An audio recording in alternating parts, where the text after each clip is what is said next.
Make sure they let them finish. If you got a question at the end, just honest with stuff, okay? Appreciate your cooperation.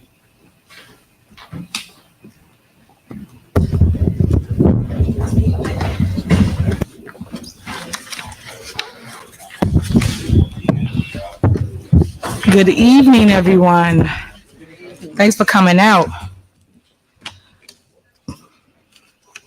We actually need the time. Yeah. 6:44. 6:44. Okay. Today I would like to call to order the regular board meeting of the trustees at the Village Hall. The address is 14122 Dolton Martin Luther King Drive. Today is September 6, 2022. The time now is 6:44 p.m. Clerk Key, can you please call the roll? Good evening, everyone. Trustee Brown? Present. Trustee House? Present. Trustee Norwood? Present. Trustee Steve? Present. Trustee Holmes? Here. And Trustee Belcher? Here. We have a quorum. All right, thank you. If you all will stand for the Pledge of Allegiance. I pledge allegiance to the flag of the United States of America and to the republic for which it stands, one nation, under God, indivisible, with liberty and justice for all. Right. And we will all continue to stand. Mr. Moore, we're going to have you lead us in prayer, please. Precious Father, we thank you for your grace and your mercy that you've shown us in our lives, Lord. We ask that you would bestow your blessings upon this meeting. We thank you for the spirit of unity, peace, and fellowship during this time, Lord. And we ask that you give these leaders, Lord, your heart to do the will of the people. So, Father, we thank you and we bless you in Jesus' name. Amen. Amen. All right, next on the agenda, we have general announcements. Are there any general announcements? May I be recognized, Mayor? Yes, go ahead. Tomorrow we have a prayer visual for Dolton. We did it back in June. We'll have another one at Needles Park at 6 p.m. So any Dolton resident, bring your lawn chairs, come out to Needles Park tomorrow at 6 p.m. for a prayer visual. That's it. Thank you. All right, any more general announcements? Yes. All right, go ahead. We always have our monthly tea with the trustees, second Saturday of the month at the Park District. This month will be Cassandra Holbert from the township dealing with property taxes and appealing taxes. You're more than welcome to come, invite yourself, your neighbors, come out and fellowship with the trustees, ask us any questions that you would like. And that's the end of my report or my announcement. Thank you. All right, anyone else? Mayor, if I can be recognized. All right, go ahead. Just take a brief moment. Last month, tea with the trustees, we felt was a big success. We want to give a thanks to our state senator and the Democratic committeeman for Thornton Township, Napoleon Harris. I also want to give a congratulations to Trustee Kiana Belcher for being appointed to the executive committee for the Democratic Organization of Thornton Township Democrats. That's my announcements. Thank you. All right, any more announcements? Myself, maybe we can. All right, go ahead. I would like to thank the residents for joining us at our last karaoke night. And I also would like to thank invite all the residents this Saturday to our movie night in the park at right outside the Lesser Long building. It'll be at 8 p.m. Please bring lawn chairs and any quotes if you may want some. And that will be it for my report, Mayor. Thank you. See you all there this Saturday, 8 p.m. All right, any more announcements? All right, next on the agenda is Village Clerk's report. Good evening again, everyone. I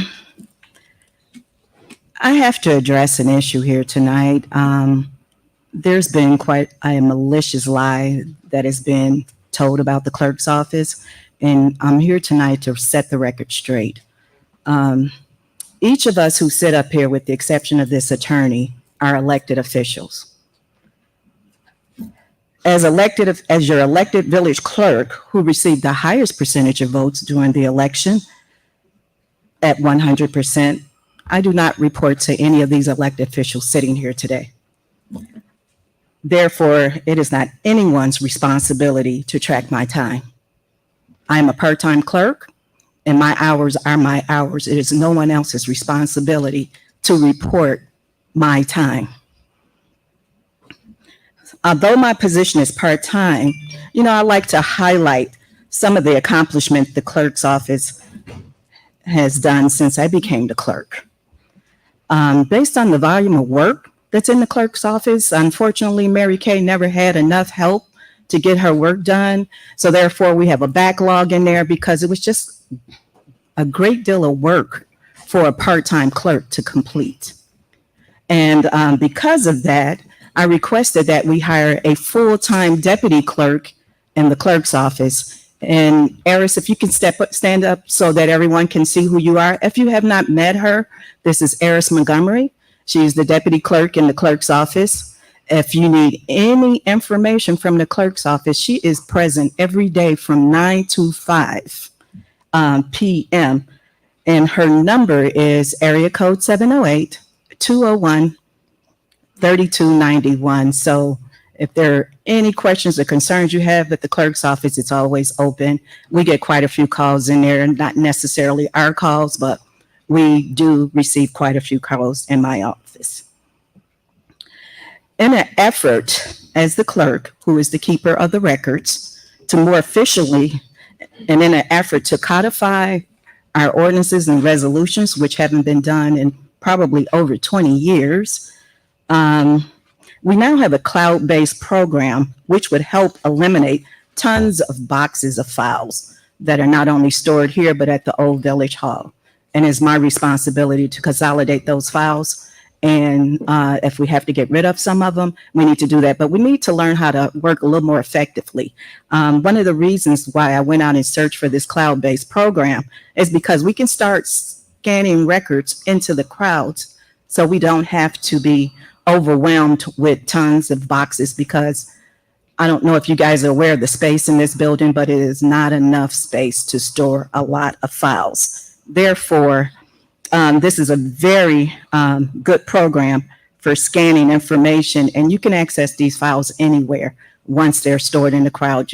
You don't have to be in this building to be able to pull up a file.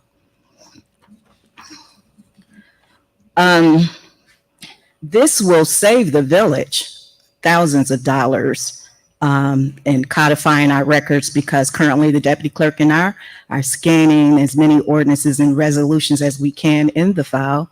So when it comes time to codify our records, that should run a little more smoother than if we had not done that.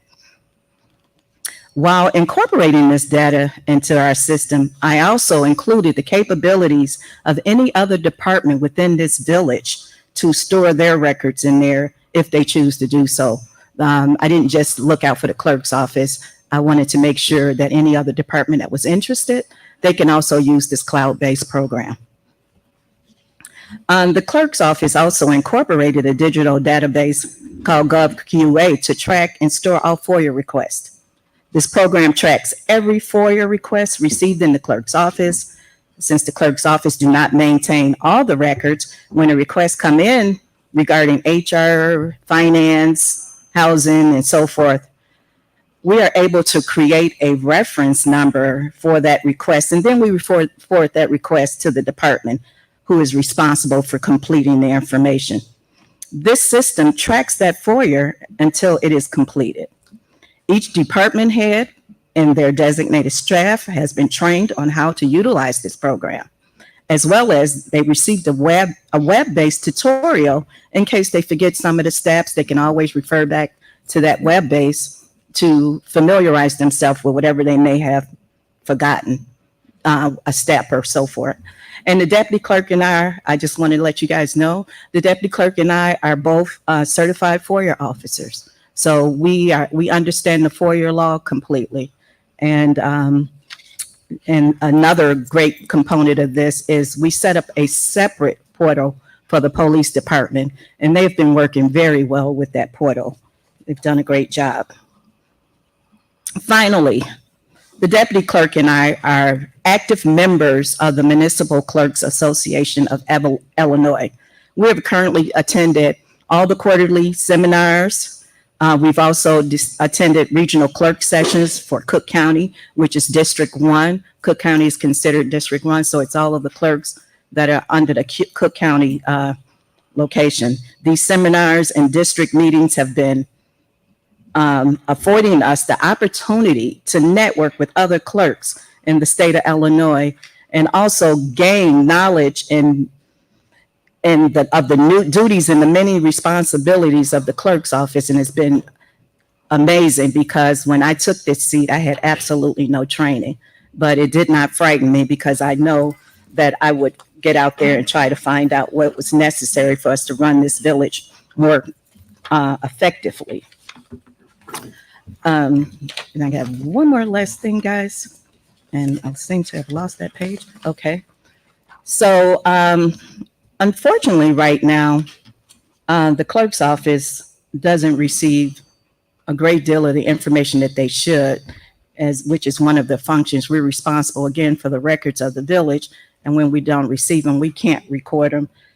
We can't store them in the clouds or anything. So anytime things are taken out of the clerk's office, it should be done by way of an amended ordinance. And that ordinance has to be approved by the Board of Commissioners. I'm sorry, I'm calling them commissioners, but they're Board of Trustees. Unfortunately, that's not happening. We're not following proper procedures. So therefore, there are things that I'm supposed to be responsible for that unfortunately they're not coming in my office. But because I'm a professional and a mature adult, I continue to move forward with improving the quality of work and functionality, not only in the clerk's office, but the entire village of Dolton. So at this time, I'd like to request the board's approval of the minutes. We have regular board meeting minutes, July the 5th, 2022. Regular board meeting, August the 1st, 2022. Special board meeting, August the 10th, 2022. And I also would like to add 2 board meetings that have not showed up on this agenda, but I am requesting your approval tonight on these minutes. All right, And that Clerk, 1 Excuse second. me? I said 1 second. So we're gonna do it with the first 3, then you can do the next 2 after the first 3. So can I have a motion to approve the minutes for July 5th of 2022 for the regular board meeting, August 1st of 2022 for the regular board meeting, and then August 10th of 2022 for the special board meeting? Is there a motion? Mayor, I would like the clerk to complete her request on the board minutes. I don't see the purpose of separating just to further debate. Well, for the record, this is what's on the agenda, so you have to follow the agenda. She can amend it, and she can add the other 2 separately. So I just stated how I would like to do it, so she can vote on these 3 because these are legal meetings. The 2 that you would like to vote on is illegal board meetings. So I'm asking for the board to vote on the legal board meetings, and then you guys can vote on the illegal board meetings as you choose. So can I have a motion for the 3 that I just read into record? Is there a motion? I would again ask for an actual legal opinion on these meetings as opposed to us going back and forth over what is and is not legal. I don't, trustee, it's not a debate. You guys can vote on the 2 meetings that you would like to. After we vote on the things that's legal, then you can make your motion for the 2 that you would like, and we will move forward. So can you make a motion so we can move on with the minutes? So you would like to approve the 3 meetings that's on this agenda currently, correct? I'm still gonna wait a true legal opinion. Trustee, everything's not a fight up here. You're getting your way. Just because I'm not doing it the way you would like, don't make it your way. So you're voting on 3 items that's on the agenda, it's printed on the agenda. Can we have a motion to approve the 3 board meetings that are illegal? And then you can vote on the next 2 illegal meetings as you choose. So can we have a motion to approve the 3 minutes? Do you guys not want to approve the minutes? All right, so we're gonna move on. I make a motion to approve the 3 meetings that are here on this agenda, plus the 2 meetings that the clerk added to this. I make that motion. Second. Okay, I just stated that we're not going to make a motion for the illegal meetings. Y'all can vote on them separate. You don't have to include them in the 2 legal meetings. It's 3 legal meetings that's on this agenda. You have to vote on what's on the agenda.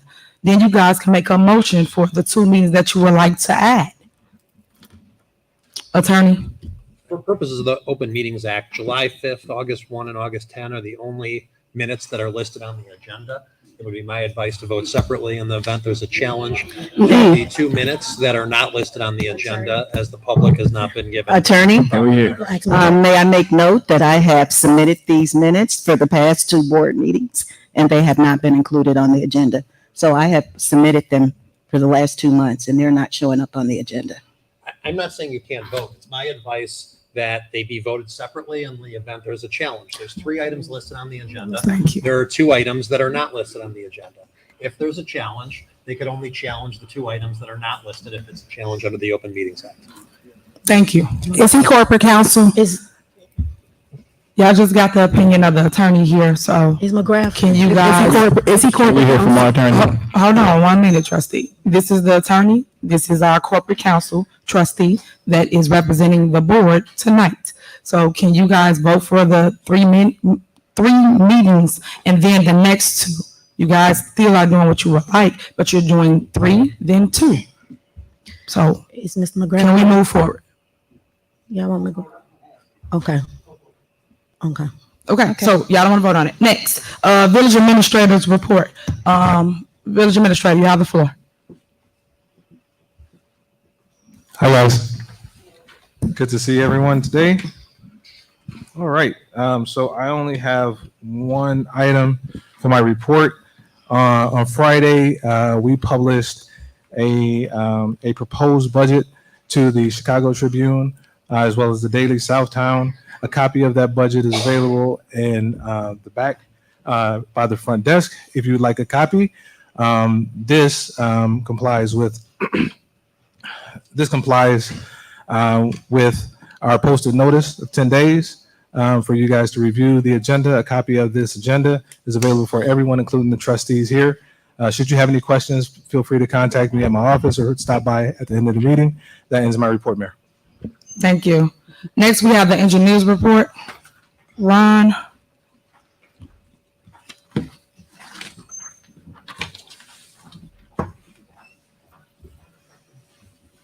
Thank you this evening, Mayor. Turn your mic on.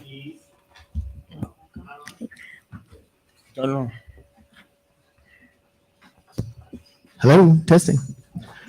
Good evening, Mayor, Madam Clerk, trustees, department heads, and residents from the village of Dolton. This evening with my engineer's report, just an update on some of the projects that we have embarked on in the village of Dolton.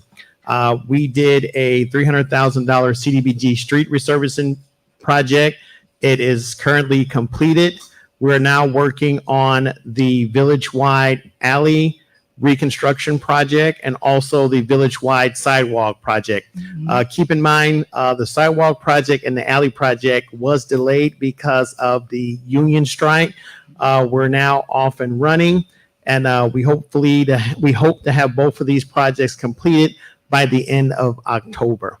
That's all I have this evening for my report, and I will entertain any questions that the board or mayor may have at this time. All right, thank you, Ron. Thank you. You're welcome. Next, committee reports. Police, trustee Holmes. Good evening, residents, board. Dolton Police Department shall give you the field activity report in the new business that we have. But next Tuesday, we're looking forward to having a police committee meeting.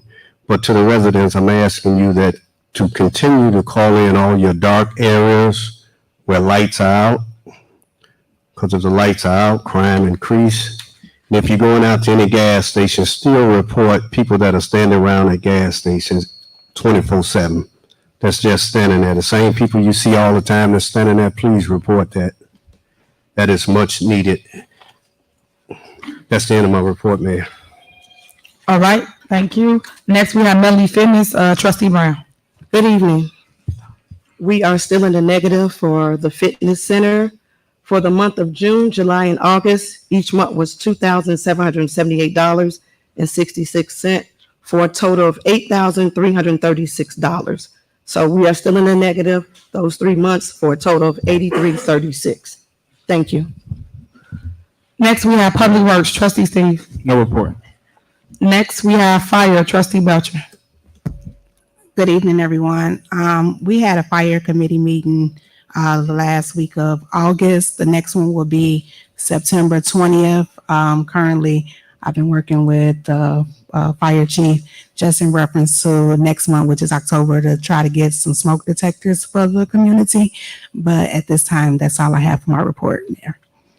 Next, we have youth, trustee Norwood. Thank you, Mayor. I'll host a youth committee meeting at the end of this month. As I stated before, we are having the movie in the park night this Saturday at 8 p.m. Please join us. As I stated before, bring your chairs, bring your quotes. We'll have refreshments. They'll be for purchase. I teamed up with Dolton Bears football team, so they will be in attendance.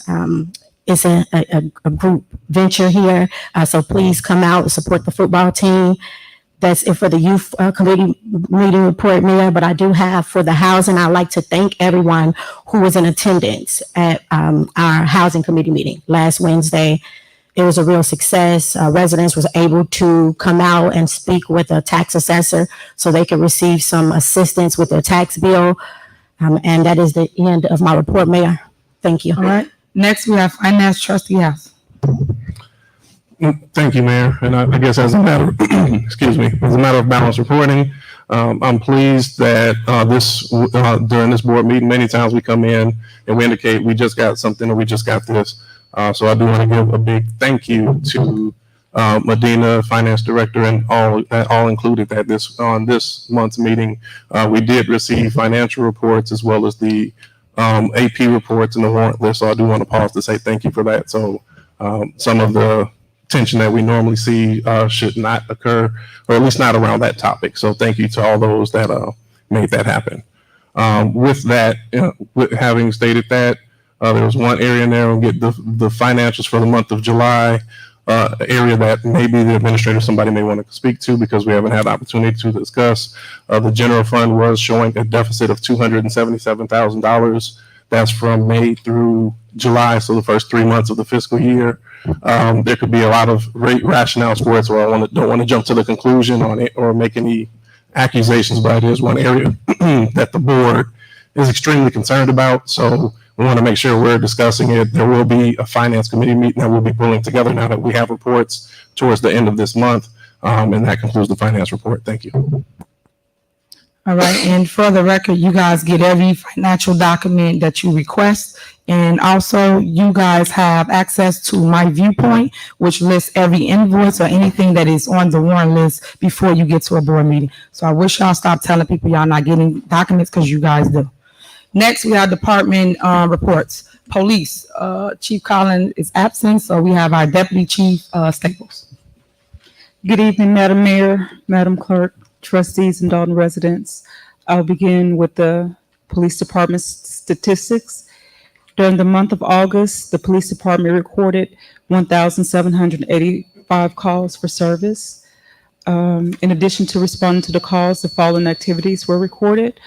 We conducted 48 arrests, approximately 350 traffic stops, including parking citations. New business for the police department. Today, we hired a new experienced officer, a female officer, Tolbert. She'll begin her field training on Monday.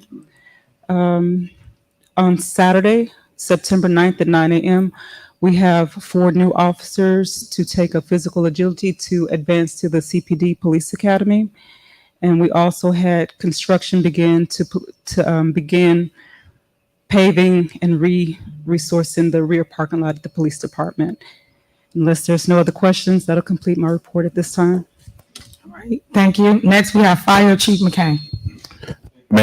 Thank you, Mayor. Good evening, everyone, Madam Clerk, trustees, department heads, and residents of Dolton. I'm also going to start with the fire department statistics. Through the calendar year, we have responded to 3,723 emergency incidents, 2,412 of which are emergency medical service incidents, 245 or more vehicle accidents, which includes not only in Dolton, but on I-94, which we cover, and 1,066 fire and hazmat incidents. for a total of 3,723, which is about an average of 15 emergency incidents a day. In addition, we are looking to have the fire department open house in the month of October for Fire Prevention Month with a tentative date of October 15th, 2022. We'll confirm that date at a later time, but that's what we're aiming for. In addition, the new fire engine that we purchased last year is looking to be scheduled for delivery by the end of October as well. So that'll be a great help to our fleet. And lastly, last month the fire department did be a part of the CAT training group that we have with the other towns in the division, the combined Alliance training group, and we participated in a mass casualty incident training. So our guys are up to speed with dealing with mass casualty. If there's no other questions, I will complete my report. All right, thank you. Next we have Public Works. Stacy Corral. Thank you, Mayor Henry. Good evening, Village of Dolton residents. Public Works productivity report, August 2022. 1 B-box repaired, 2 water main breaks repaired, 8 sewer checks, 2 sewers repaired, 6 sewers cleaned, 12 streetlights repaired, 2 restoration jobs, 13 trees cut down, 25 trees trimmed, 8 street signs replaced, 3 stop signs installed, 10 alleys cleaned, 23 vacant lots cut by Public Works, and 39 vacant houses cut by Public Works. Mayor, that concludes my report. All right, next we have Housing and Building Permits. William Moore. Good evening, Mayor, Madam Clerk, trustees, Village Administrator, and to you, our residents. I have 2 reports tonight, Mayor, and I'll just do them at a high level. I'll start with the housing report. The total revenue generated for the month of August is $77,450. We had 41 rental license fees, a total of $5,800. 63 as-is sale inspections, that total of $22,430. 31 escrow checks deposited at a total of $22,500. 50 housing tickets totaling $16,085. 1 pro champ vacant property registration check at $15,864. For our building and permits report, we had a total revenue generated for the month of August totaling $99,581.06. We had 69 building permits at $68,050.64. 45 contractors licensed at $15,750. We had 23 plumbing permits totaling $9,044.36. And Mayor, that concludes my report. Thank you. Have a great evening. All right, thank you. Next we have Code Enforcement, Brian Thigpen. Good evening, everyone.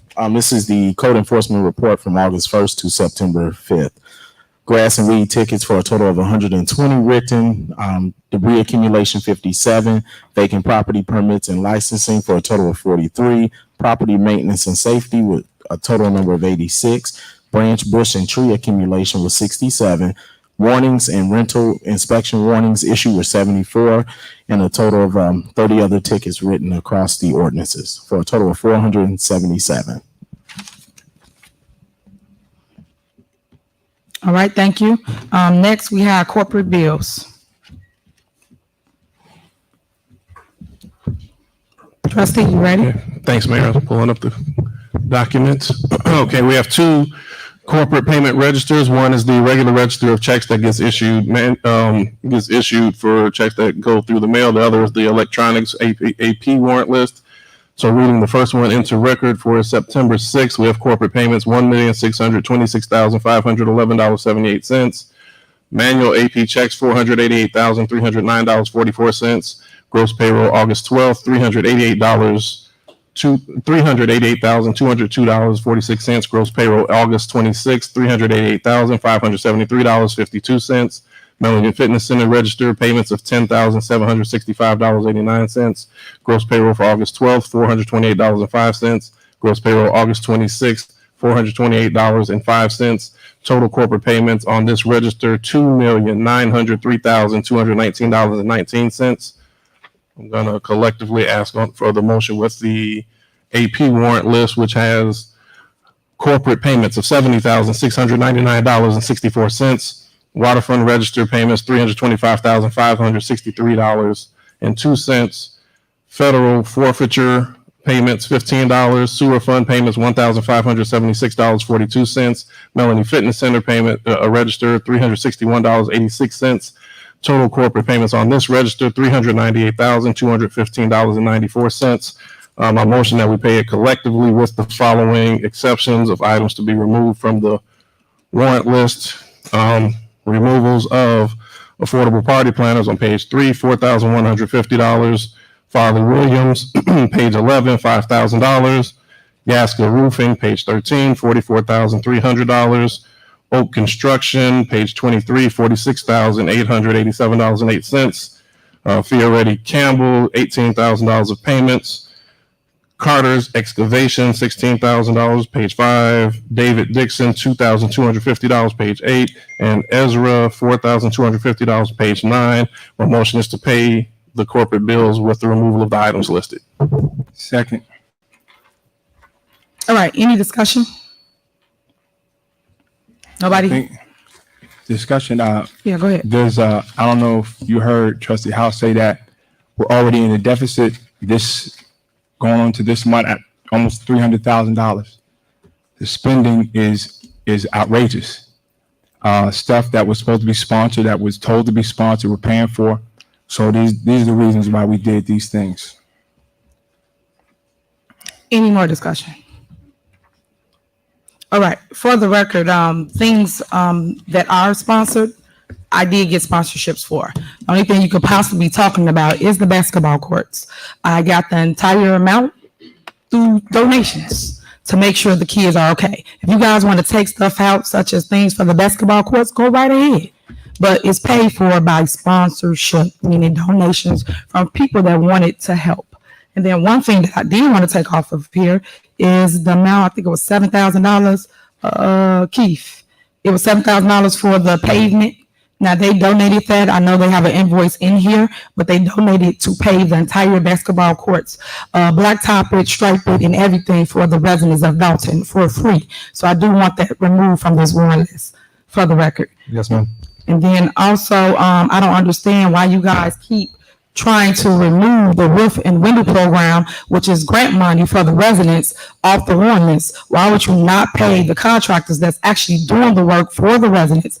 Why would you come to a board meeting and say you don't want to pay them? That's the issue that the residents have with the board and also vendors. We allow people to do work and then we choose not to pay them. They did the work, you pay them for that time. And half of the time they're actually doing the work with their own funds, and then they come before us once a month to get approval to get their money back. So I don't think that that's right that you guys do that. And I don't understand how y'all always allow your attorney bills to get paid or amending the warrant list to add attorney bills to pay your legislative council, but you don't want to take care of the residents, which is a grant program that I initiated for free windows and roofs. Why would we do that? So I'm asking this board to reconsider and put the roofs and windows back in the warrant list so those vendors can be paid. May I be recognized? Go ahead. So we have just a couple of questions because when we first talked about this ARPA money and the spending, which was in last October, that was for the first $1.5 million.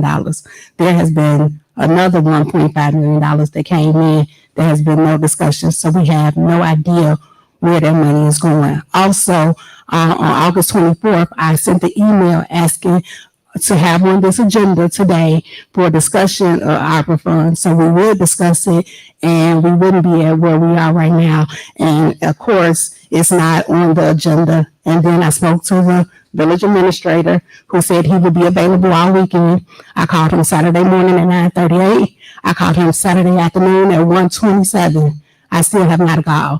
I called you and you haven't called me back either. So when you get here and we get something on Friday night at 6 o'clock and y'all saying call y'all, then you say you don't understand why we don't want to pay for something when we can't even have discussion about all of the spending. You had initially started when we talked about it saying it was $2,500 for the roofs and the windows. We have invoices of $11,000 for somebody's house, $6,000, $7,000.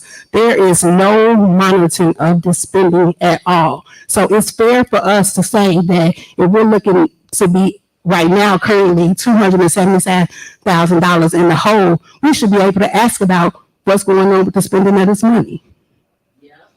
Okay. So trustee, I'm gonna give you the floor 1 minute. Let's set the record straight for a couple of things. Number one, it's a grant. So it's not your money, it's not money that came from taxpayers, it's a grant. So let's clear it up. Hold on, trustee, you out of order, trustee. Trustee, come on. I'll let you talk and I'll listen. Right now, you gotta learn to be quiet and listen to what I gotta say. You gotta stop talking. Please, I got the floor now. I got the floor. Let me explain. You asked me a question you want to answer. Okay, go You're ahead. not gonna hear the answer by over talking me. Go ahead. So now, as it relates to the funds, when we spoke about how the spending will go, we talked about that we're going to do grants for the residents. That means the windows and the roofs. How dare you, as a trustee, change your mind midway and say you don't want the residents to benefit from the grant money? That's not right. It is. You're saying that by, hold on, trustee. Let me finish. That is what you're saying by voting no. Trustee, can I finish? Please. By you voting no, you're saying you don't want them to have it. By you voting no, you're not paying the contractors because they went out and did the work. Everything is accounted for. And every time we come to a board meeting, why do you have to get up here and grandstand? And all you have to do is call. Matter of fact, I called you back today. You did not respond. You did not answer the phone. So stop when you sit here and do that. Oh, I come from the show me state now. I will show you. As soon as we done with this board meeting. No, but I really don't have to prove anything to you. But let me finish though, trustee. You have to stop doing that. All you guys have to do is ask questions before we get here. But we got to put on a show and hold up a board meeting for 2 to 3 hours talking about nothing. Because at the end of the day, I'm going to make sure that the residents get what they need and what they deserve no matter what. And that's those roofs and windows. Everybody that's clapping don't even live here. Like you don't live here, right? You don't live here. Stop talking about the residents. All right, moving on. You guys made your, hold on, moving on. You guys made your, I be recognized. 1 second, trustee. You guys made your adjustments. You said what you wanted to pull off, so we can vote and move on, because we got a long agenda. I have something to say. Go ahead, trustee. Respectfully, it should be an RFP for any contractors that's getting done. We never have an RFP. It's just, we're not trying to hurt the residents. There's a process that this mayor is very aware of that should run before the board. When she was a trustee, everything should have ran before the board. None of this spending is run before. $64,000 in roofs. And this is not her personal money. We're responsible for this government money that's given to us. And it's not up there. It's not her personal check, nothing. So we're just asking questions. What is all this spending? We don't get nothing, no transparency. And she ran on transparency. So all we're asking is, who's the contractors? What's the RP? $11,000 in one house? That's unacceptable. We didn't know nothing about it until we get the warnings or we look it up on Viewpoint. This is the reality. The spending of this administration is crazy. That's why you have a board of trustees. If you're not going to listen to the board of trustees, then what are we up here for? Why do we have a vote? You have a board of trustees that oversee the money. When the money is getting off the chain, since we $277,000 in a red right now, and we're only not even beginning the budget, that's a concern for us. Like I said, she will bankrupt this town and blame it on us and say we don't want to help the people, which is not true. We're just asking legitimate questions that we're duty bound, that we're elected to do. If you would run this through your board like you're supposed to, it wouldn't be this. But that's not what you do. You ram out everything and you say we don't want to help the residents, which is a spin, but that's not reality. Reality is your RFP. We don't know these contractors. Who are these contractors? We don't know nothing about this. The spending, we don't know nothing until we see it on the warrant list. okay, trustee, for the record, reality is you don't want to help the people. Remember last month you said you don't need this seat. You don't need to be here. Remember that? I remember clear as day. Let's refresh the residents' memory. As it relates to the spending, so you understand policy and procedure, it's up to $20,000 per vendor that I can approve for the record. So make sure you get that right, because you're saying what I'm spending. Again, this is grant money. I keep stating this to you. This is not taxpayer dollars as it relates to income that came in from property taxes. This is a grant that we got in the beginning for $1.5 million. And we ain't even put a dent in the money as it relates to making sure every resident got a roof or a window that applied. So all I'm asking you guys to do is pay attention and make sure you ask questions before you get to the board meeting. That way you would definitely know what's going on. And then you just stated that you didn't know the names. You guys just took the name of each vendor out of here. So how don't you know the names? You had to say the name to remove the vendor from the warrant list to remove them. So you know what vendors are doing what. And as it relates to everybody in here know that you got multiple different property sizes. As it relates to a tri-level, a ranch, a slab, each house is a different size, meaning it will cost a different price to repair that roof or remove that roof. So let's educate the public because you're just up here saying things. So that's the end of my discussion for that. Be recognized. You can say what you got to say, trustee. We're going to move on with a vote. For the record, I've never said that I wasn't for the program. And if you keep saying that it's grant money and we don't have to vote on it, then why is it on the warrant list? Just like you just said, you got donations for the basketball court. Then if you got donations, how much are the donations? Because you're asking us to approve almost $20-something thousand for a basketball court that we didn't talk about. So if these donations came in, all we're doing is being transparent to say, well, how much donation did you get? Because we don't have that since it was donated.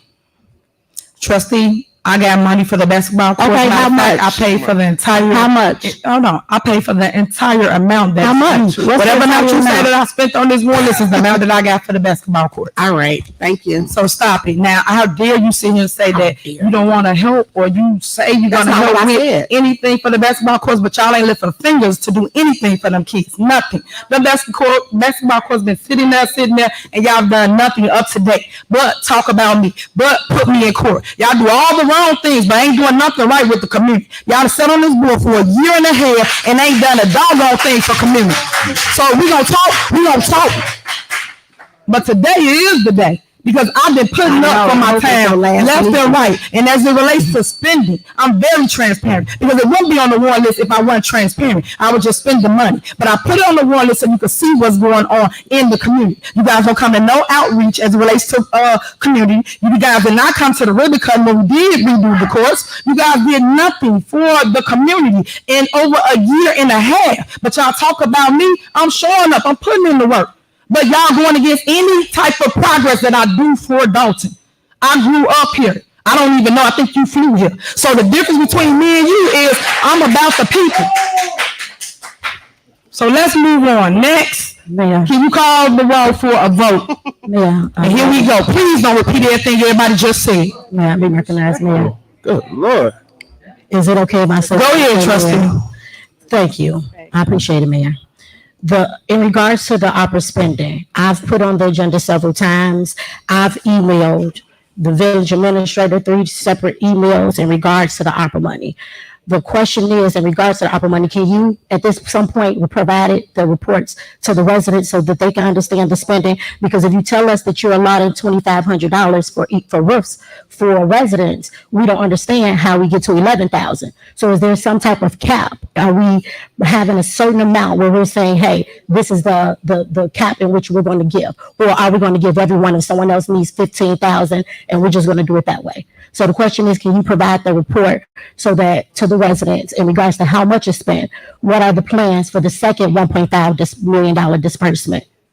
So right now, the cap is $6,000 per roof is what the cap is. On that one particular house, it was $11,000. That's the one that Brian Thief paying when it did. And when I found out that he allowed that vendor to charge $11,000, I stopped it. But he already did the work. So now every other vendor that comes up, and we have multiple vendors that come up that wants to do the work, and then when they go out and see how much work it really costs to do a tear off or to do a layover, they say they don't want nothing to do with it. We done had about 5 different vendors or so. Is that correct, Brian? About 5?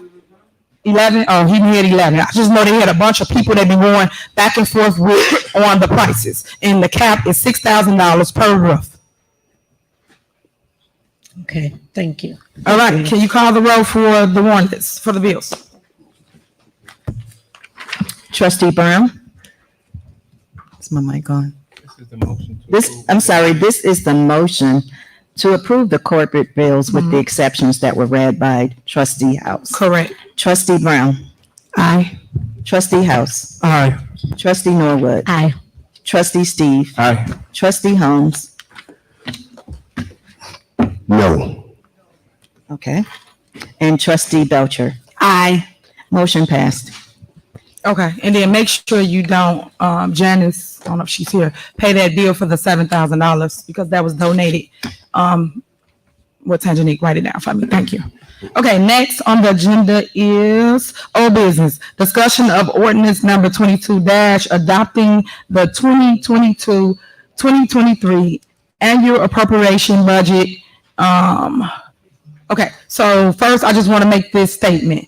We posted a notice on Friday, September 2nd regarding the proposed budget. It's in the Tribune and the Daily Sun Times. So I'm going to give the floor to our village administrator, Keith, so he can explain. This is just a FYI. It's no vote. It's just to tell you guys what's going on. Keith, you got the floor. Hi again. In accordance with state rules, we have posted a 10-day notice of the proposed budget. The budget was a compromise between the proposed budget from the original proposed budget that we proposed in April, along with some changes that the trustees have added. We put together a compromise plan, and it's proposed and it's laid out for you guys out there. The notice posted, we sent out the notice to be posted on Friday. I believe the notice will be posted tomorrow.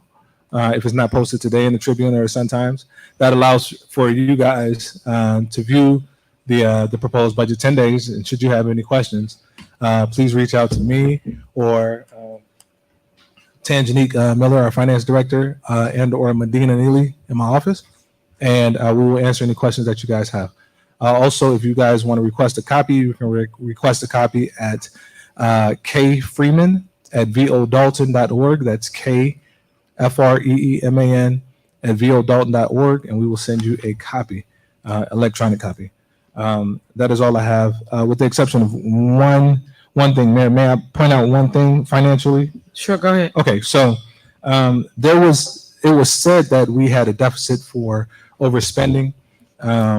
The spending, I think sometimes we talk about spending in a vacuum and we just throw out these buzzwords like deficit here and, and I think it's misleading to the public. If we have a deficit, the deficit is not because of the regular spending, right? We have a deficit for a couple reasons. Number one, because we didn't pass the budget when we were supposed to. The second thing is that we had a few things that we didn't account for in the previous budget, and one of those things, I'm sure the board knows. If they don't know, then hey, listen, they should know that we negotiated with the police departments. We have negotiations going on with all of our collective bargaining, and so we just shelled out about $500,000 in patrol retro. And so if you take the $230 some odd thousand and minus the $500,000 that we spent out for police retro, technically, if we didn't have to pay out the retro, which again nobody anticipated because they hadn't, the collective bargaining is 3-4 years old, then we would have had a $300,000 surplus. Also, the revenue is up. And just I could quote a few words from this very detailed report from our accountant, but I think that, again, before we start throwing out these buzzwords like deficit and all these little things that are misleading, I think we need to have an honest conversation, and everybody just needs to do a little bit of studying before they just throw out numbers and just throw out words, because it could be very misleading to the public. And again, what it does is it fuels everybody's misconceptions. Some people agree a certain way, some people agree another way, but I don't think that people should use finance and money to scare people, like it's a scare tactic or it's fear mongering. That's not the case. The village is financially sound. We're doing well. And again, with this proposed budget, I think we can move in a new direction because it takes into account the other retro pay that we have to pay for the command staff bargaining unit, the records division, ASME, and the fire department. So anyway, I'm just saying, before we get into all those little details about how much money we have, how much money we don't have, or again, throw out terms that are misleading, take a step back, read the information for yourself. And if you guys need clarity, feel free to reach out to me anytime. Again, kfreeman@vodalton.org. That's all I have, Mayor. All right, thank you. Mayor. Yep, go ahead. The proposed budget that I guess Mr. Freeman is talking about was not attached to the agenda. You said it's not attached to the agenda? That's correct.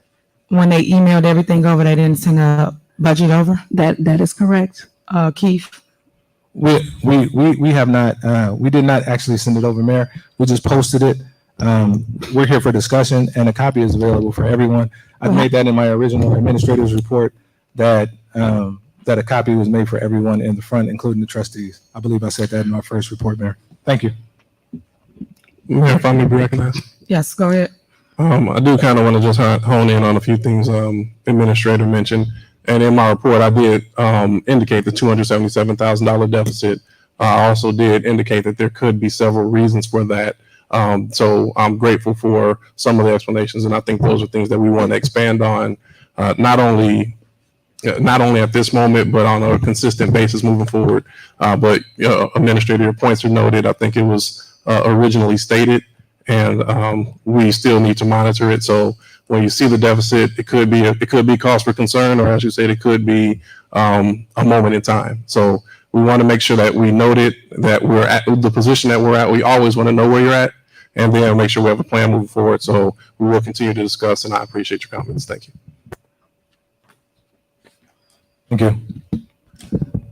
All right, next on the agenda is approval of resolution 22-300 West Sibley redevelopment agreement. As you guys know, I've placed this on the agenda several times. I'm all about redevelopment, our area in the south suburbs, especially Dolton. As you know, 300 West Sibley has been vacant for over a decade. This gentleman has been mistreated for years, and it has had neglect, I'll say that, due to his due process here at the Village Hall. So my goal is to make sure that he is able to redevelop that area, placing 10 sit-down restaurants, calling it Restaurant Row along Sibley. I know that I'm sick and tired of going to Homewood, Orland Park, things like that, just to get a good meal. So I figured, why not creating and building in our own backyard? Us as legislative and also as a mayor, I care about governing the town that I sit in and having a place to have meetings and not have to go to another neighboring town just to get a good meal, to have a business meeting. So he is here, and we're going to go in closed session to discuss our next steps with this gentleman. So I'm asking for us to go in closed session, Board of Trustees, after this agenda. Next on the agenda is approval of resolution 22- supporting a proposed Class 8 classification for 707-719 East Sibley Boulevard. Is the gentleman here, is the attorney here for the Class 8? Bill Sandrick, is it? Okay, so this is on the agenda to basically allow for this business owner to have a Class 8, basically getting him a tax break as he can redevelop the site and open up. Board of Trustees, is there a motion for a Class 8? I motion. Is there a second?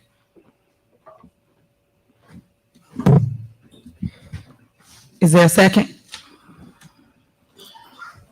Okay, no second. Motion dies.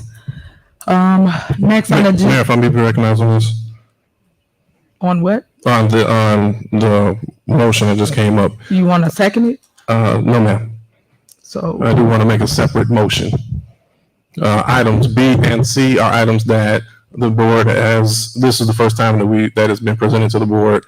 My motion will be that we table item B and item C to committee of the whole so that it can be discussed, not only for the board, but in front of the public so that the questions can be answered. And then we can make an informed decision on it. So I motion that we table item B and C as well so that we can have proper discussion at committee of the whole and then make an informed decision. Second. Okay, so trustee, and I just want the residents to see what happens every board meeting. Why place things on the agenda that you guys is only going to table? You never want to discuss anything. We all are here. There's no reason to table something to a committee, and we can discuss it tonight at this meeting. You guys have had this agenda since Thursday, and I don't understand why you haven't looked over it, read your packages, and came prepared and ready to take care of the business at hand for the people. I have a problem with that.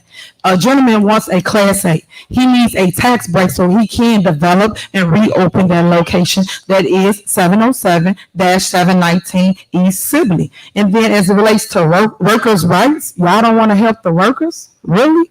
We need to table that to talk about how we're going to help people moving forward? Come on, y'all. May I be recognized, Mayor? Y'all tabled it, so you know you cannot.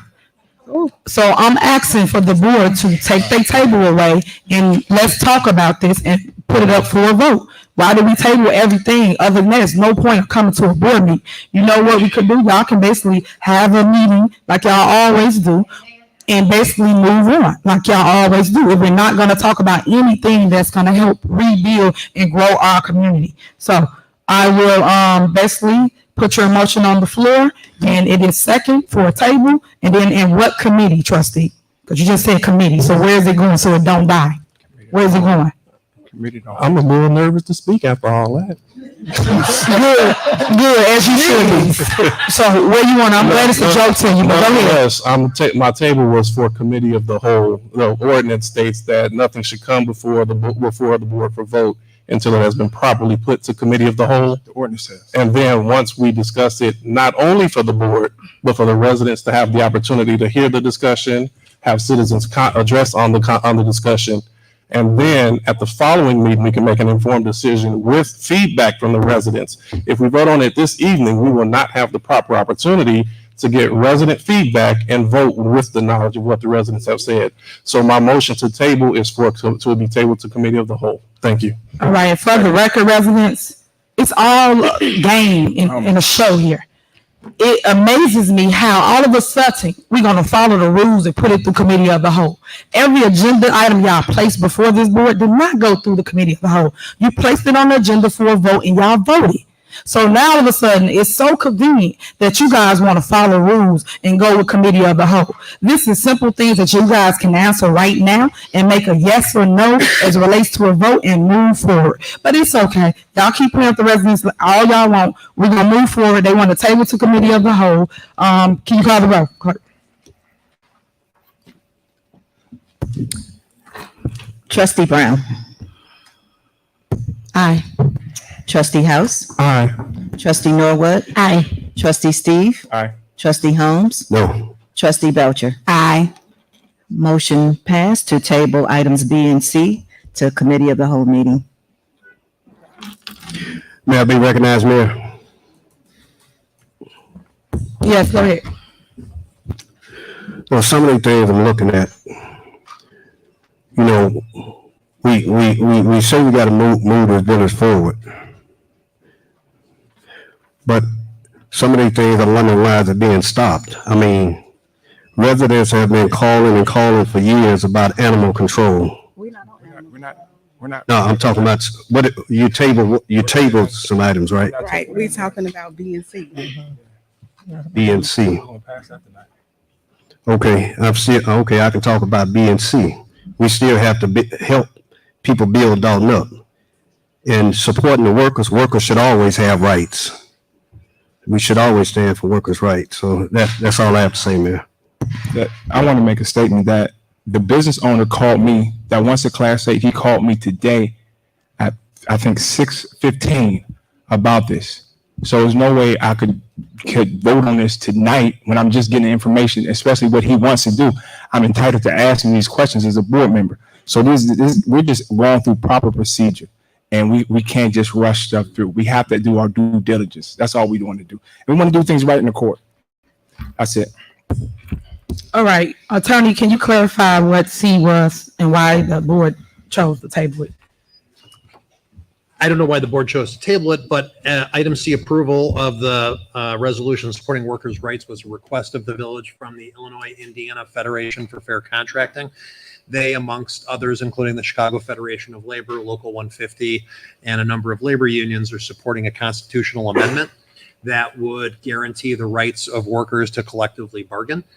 This resolution takes no substantive action other than it ceremoniously supports workers' rights and the constitutional amendment to codify workers' rights in the Constitution. That was a great explanation. That if the leader were to call your board and say, hey, I got this on the agenda. What do you think about this? What do you think about that? That's what leaders do. But this is what we're dealing with. Thank you for the explanation. If we could have got that last week, if we could have got it when it was on the agenda, if we could have got a call, but our leader and the village attorney doesn't call us and explain nothing to us. So that's the reality we have. Thank you. You always running. you could have talked about this and he would have said the same thing he's saying right now. But you guys chose to table it. You didn't even put it up for discussion. You had the choice to do that, but you made your choice and you ran from it. You did not want to entertain it, so you tabled it to committee, and that's fine. And not only that, you guys do have legislative counsel, right? So he not educating y'all on what any of these items are? Come on now. But you writing ordinances and other laws for to put me in court. Come on. So next on the agenda is approval of ordinance number. We didn't vote. An ordinance amending Title 5, Chapter 4, related to, Make the vote to table. what was that? Did we go through the vote? Yeah, we did. Yeah, you made the vote. We tabled it. Wake up, Ed. Okay. All right, back to item D. Approval of ordinance number, ordinance amending Title 5, Chapter 4, related to animal control within the village of Dolton. Is there a motion to approve? I make a motion. Is there a second? Second. It's been motion and second. Any discussion? I have a question there. Okay, let me make my statement before you do your question. I did place this on the agenda, I think a month ago, but the Board of Trustees chose not to vote on it, stating that they didn't have enough information. But the crazy part, that was Trustee House. Let me get it correct. Trustee House said he didn't have enough information, and he did. Because all I did was combine the ordinances that already was on the books. This shows you how people don't read, because if they read what I combined, they would see it was the same exact lingo. I didn't really change anything.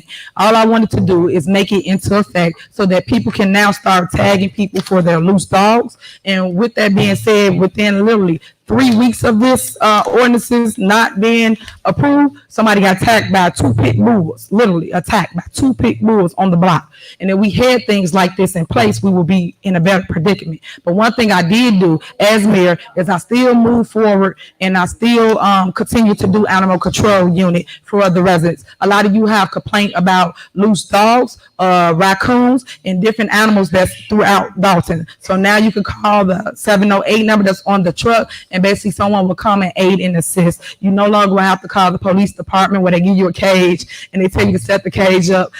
Like, I don't know who's gonna do that. And then you get the raccoon, you gotta take the raccoon and take it back to the wildlife. But it's a little different now. So we do have that in the village of Dolton. I just want to announce that.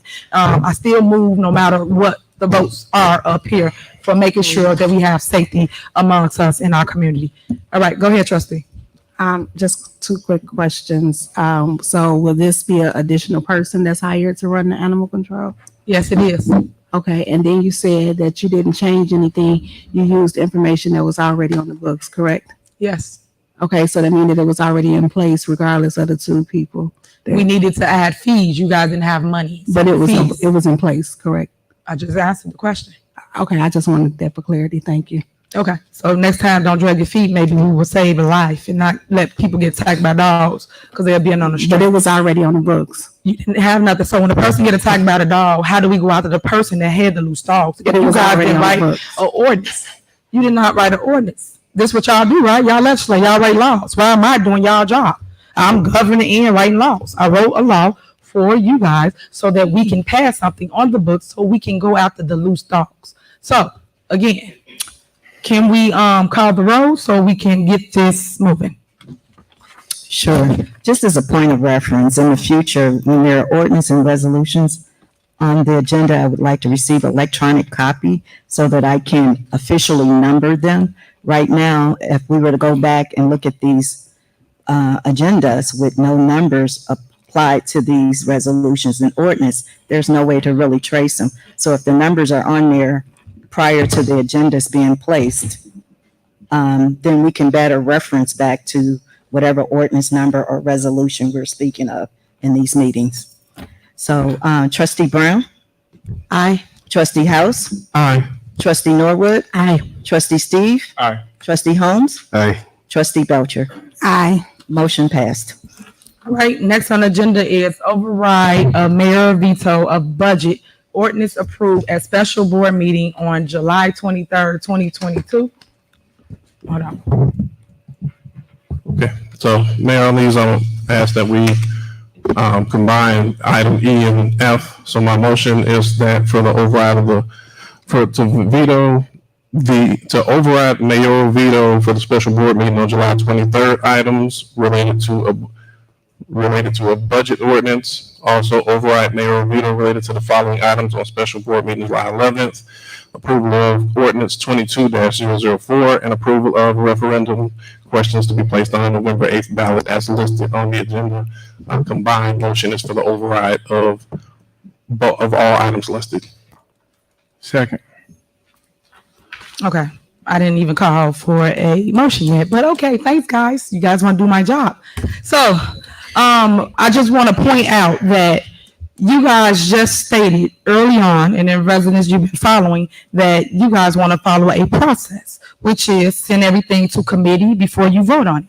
So does this not apply the same thing? Did you guys send these vetoes, the things that you want to veto to your committee? I don't think you guys did. You didn't veto any of these things in committee to talk about.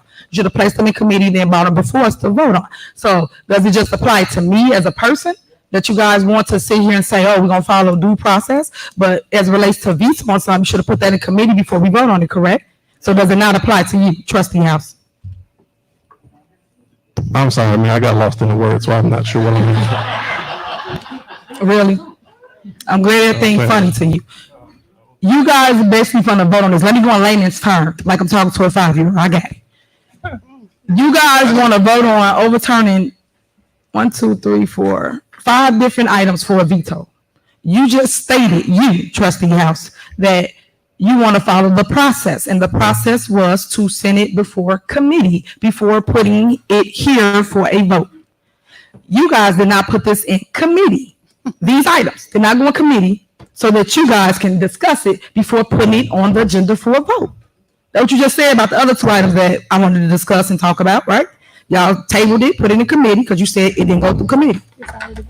Neither did these items. These items didn't go in committee neither, but they're on the agenda for a vote. So was that clear enough? Did you understand what I just said? So my motion stands, Mayor. Right. So the rules only apply when it's me, but when it's y'all, y'all just move how y'all want, right? Okay. So your motion stands. So let's talk. So one thing that I want to talk about, since they want to basically override everything so residents understand what is going on, override of mayor veto, and you want to combine everything so it can be quick. But we're going to take our sweet time so I can understand, so you guys can understand what's going on. So as it relates to the ordinance for approval of the budget, they talk about transparency, but yet they wasn't transparency in passing a budget on a Saturday at 9 a.m. where residents not available, y'all not woke, y'all sleep. And then when they was talking about transparency, all they talked about was line items. They didn't tell you what that item was. They didn't tell you what they're cutting. Prime example. I'm going to show you right now. Tino, you ready? Tino, hit it.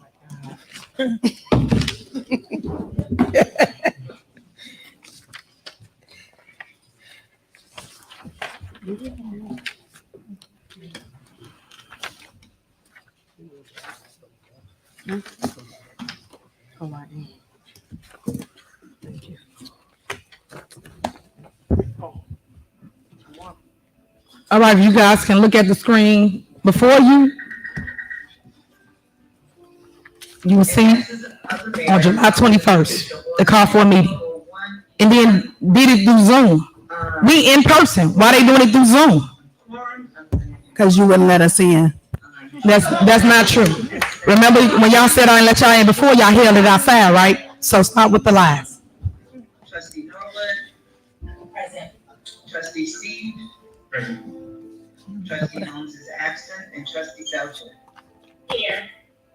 Noted for the record, Mayor Henry is also absent, and Clerk Key is present.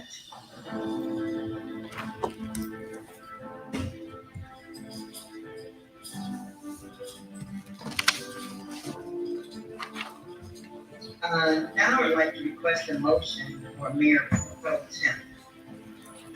Make a motion to appoint Mayor, Trustee House, Mayor Pro Tem. Second. Okay. Trustee Brown is absent. Trustee House. Aye. Trustee Norwood. Aye. Trustee Steve. Aye. And Trustee Belcher. Motion passed.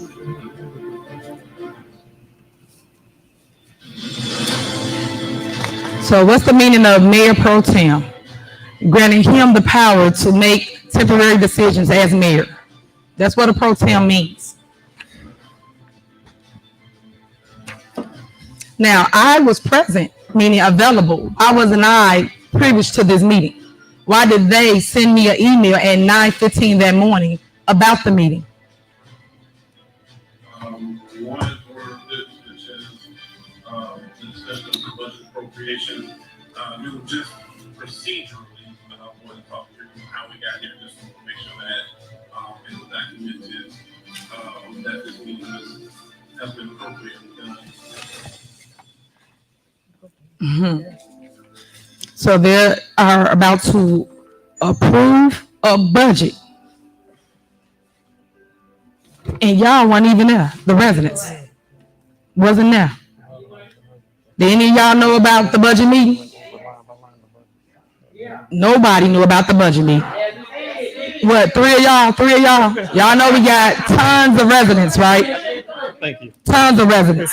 So let's talk about transparency. So in the clip, it should have stated what did he approve. All he did was go through line items. Everybody know what a line item is. You have to tell people what you're cutting and why you're cutting those items. For instance, on this budget that they approve, you have vehicle licenses, you have liquor licenses, which I am so proud to say I never ever given out one liquor license as being the mayor for over a year and a half, because that's not what I want to see in my community. But they reduced their line item from $95,000 to $70,000. That's what they did. So as it relates to fire recovery revenue, that's line item 01-00375.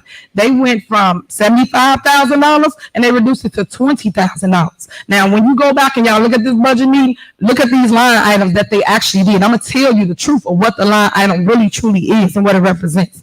And then for this line item, 01-00-358, other fines, they went from $25,000 to $15,000. The next line item, which is 01-00-391, bond loan proceeds. They went from 1.2 to 1.1 million. The next line item, salaries, 01-12-420. This is for salaries, and of course for who department? The mayor's department. And they went from 195,000 and reduced it to 150K, meaning I will have to cut somebody in about $45,000. So I have to cut one of my staff members. And then the next one is 01-12-422. This is for a grant writer. They basically, it was budgeted for $55,000 when I came in as mayor. I budgeted for $55,000, and they removed the grant writer in its entirety, reminding you that those are the people that actually go get money for us. But they don't see that that was needed for the village of Dolton. Then you have 01-12-536.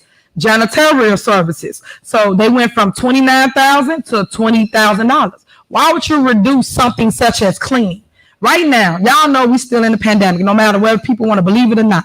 COVID still exists, and guess what's here now? Monkeypox. So you got to have the adequate cleaning services and things in our community to clean all of our buildings. We don't just have Village Hall. We have the police station, the fire station. You have several buildings that we actually have in the village of Dolton. And then as it relates to special events and activities, that line item is 01-12-592.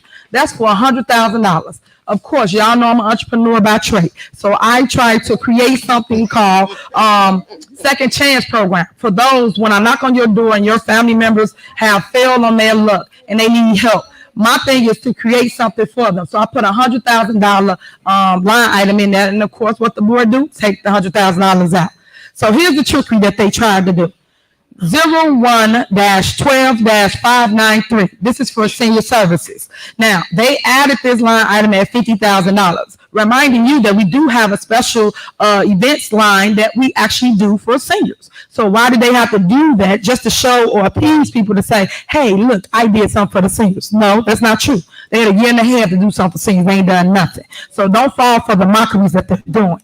Then you got 01-12-581. That's for insurance. The insurance was at $950. They increased it to $1.5 million, making it $150,000 more. So why did they do that? They didn't know that we was gonna lose that lawsuit for $33 million. So that show you somebody just trying to hire their friend. Then you got salaries, salaries for the deputy clerk, 01-15-421. Now, how they complain about salaries all the time up here when people actually putting in the work, such as Stacy Correa. That man go cut down trees, do every complaint possible in this town. And when it was time for him to get a raise, they complained because they didn't have a say so in his raise. But yet, y'all saw fit to give the clerk, deputy clerk, $10,000 increase, well, really $15,000 increase, and she wasn't even here for 6 months. And I don't understand how that was cool. But you guys keep raising people's salaries because them your friends, right? Then under salaries, under 01-14-421, that's something called salaries. And this is for my communications department. We was at $82,000. You guys reduced that department to $70,000, making it short of $12,000. So what are you telling me? That I have to cut my salaries of the 2 people that run the communications department? Come on now, how fair is that? But you guys should know, like most people, especially trustees, because when you try to cut things in budgets such as people's salaries, they sue and they get their position and their money back. So why would you guys even try to cut anyone's salary, putting the village at jeopardy? The next one. 01-21-420. This is salaries for the chief and the deputy chief. It was budgeted for $317,000. You guys reduced that department to $210,000. Why would you do that? You know exactly why we did. Hold on. No, you didn't. McInerney's $80,000. You still got that department short over $40,000. And the current deputy chief make more than she's supposed to make. Excuse me, trustee. You out of order. You out of order. Thank you so much. But this is what they should have done for you guys before they passed that budget. But they wasn't clear and tell you step by step what each line item meant and what exactly they're doing. So moving on. 01-22-421 salaries, and this is for ESTA. ESTA is something that I created and wanted to come back once I became mayor because it was gone for so long. ESTA is the people that comes out, which is emergency services, and basically if it's an accident, they basically block the streets off. So we will not use the police department, and they can go on other calls, just so people clear what ESTA is. Okay, so we had $90,000 in the budget, which is plenty of money because they're part-time, they're on call, they're only come out as needed. When I say they increased this department to $200,000 for what? $200,000. So that made the budget go up to $110,000 difference. That's what they did with that. Now they could have put that money, like I said, second chance program, things that people truly need in this community. And people could say no all day long until it happened to you and your family. Then you'll be asking for resources here in the village. So stop. Next, you got 01-25-421. This is more salaries. Again, all my department that they attacked when they did that secret meeting on a Saturday that y'all wasn't at. And this was for $155,000. And this is my finance director. $155,000. They reduced it to $75,000. $75,000. This is for a finance director and an extra part-time employee. So they reduced that department. Next, we have 01-41-598. This is other miscellaneous expenses. This was budgeted for $65,000. They reduced it to $15,000. And this is for like things that just might come up, such as some that I did want to do with the downtown area and on Sibley. Don't y'all know y'all ride through Orland, Tinley, Bolingbrook, and you see them pretty decorations such as trees and lights. That's what I wanted to do with that downtown area. So you budget for that, but they took it out of the budget. The next one is 01-41-891. This is for the new village hall. This is here, what you in now, expenses. This is budgeted for $85,000. They removed the entire $85,000. So what do you do if the furnace go out in the winter? What do we do? So that means I got to go and pull from another line item because I don't got no money in this line item to fix the furnace. I got nothing in this line item to do anything in this village. But these are the things that they approved at that meeting. I'm just pointing out to you so you can really understand. 01-42-421. This is salaries. And this is for my maintenance department. This was budgeted for $169,000. They reduced it to $100,000. when I say Scott actually come out and do everything in this village, he is a lifesaver. He fixed from the public works, the firehouse, and also police department and village hall. He need help. He's one person and he's becoming burnt out. So in order to keep things flowing, we need other people to help him with these repairs. But they reduced it to $100,000. So that cut more salaries and more people out of the budget. Another thing they did, 01-42-598. This is other miscellaneous expenses, and this is for emergency repairs. I placed $30,000 in the budget, so if something happened at the firehouse, if something happened at the police department, we can go get the funds. The next thing on here is 01-43-549. This is other contractual services for $230,000. Of course, y'all know I'm real big going block by block and basically going after these vacant properties. This is so the attorney can go after any property that needs to be demoed or needs to be torn down. They removed the entire $230,000 out of that budget. Why didn't they leave anything in there to do something for the residents as you guys call us and complain about everything that's vacant next to you in those houses? Sometimes we turn into squatters. Squatters live in those properties. And this is what they don't understand. So when I talk to y'all, I hear your cry. I try to do something about it. I put it in the budget, but yet the board saw fit to take the money out and do something else with it, such as pay their attorney. The other thing on here is 01-47-420. And this is for housing. You guys reduced it from $85,000 to $65,000.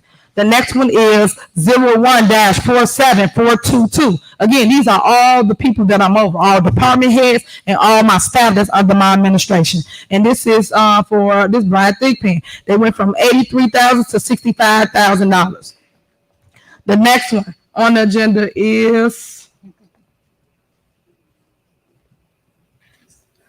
let's see. Okay, so this one is really, really interesting. So let me say this. So this one is 14-00-518. And this is maintenance service of traffic lights, traffic signs. This is how I know that your attorney is no good. This is how I know that your attorney is not telling you guys the facts as it relates to what y'all do, which is legislate. I always stay up here and everybody get mad at me, but I don't be trying to be funny or smart mouthed. It's just that you have to educate yourself before you do things. Don't let people just walk you into a bad situation when you could have really just learned from me. One of these things is you guys put $325,000 in the budget. Well, it was budgeted for. You reduced it to $250,000. How can you reduce MFT funds? You guys do know that's illegal, right? You cannot reduce anything as related to restricted funds because that's what it's for. Again, I will ask the board of trustees, how can you do that? And then also, where did y'all put the money at? Y'all reduced it by $75,000. Where did you put the $75,000 at? On what line item? And then how could you possibly do that? And then the next one, these are the three accounts that you guys really shouldn't have touched, but you guys adjusted it on the budget.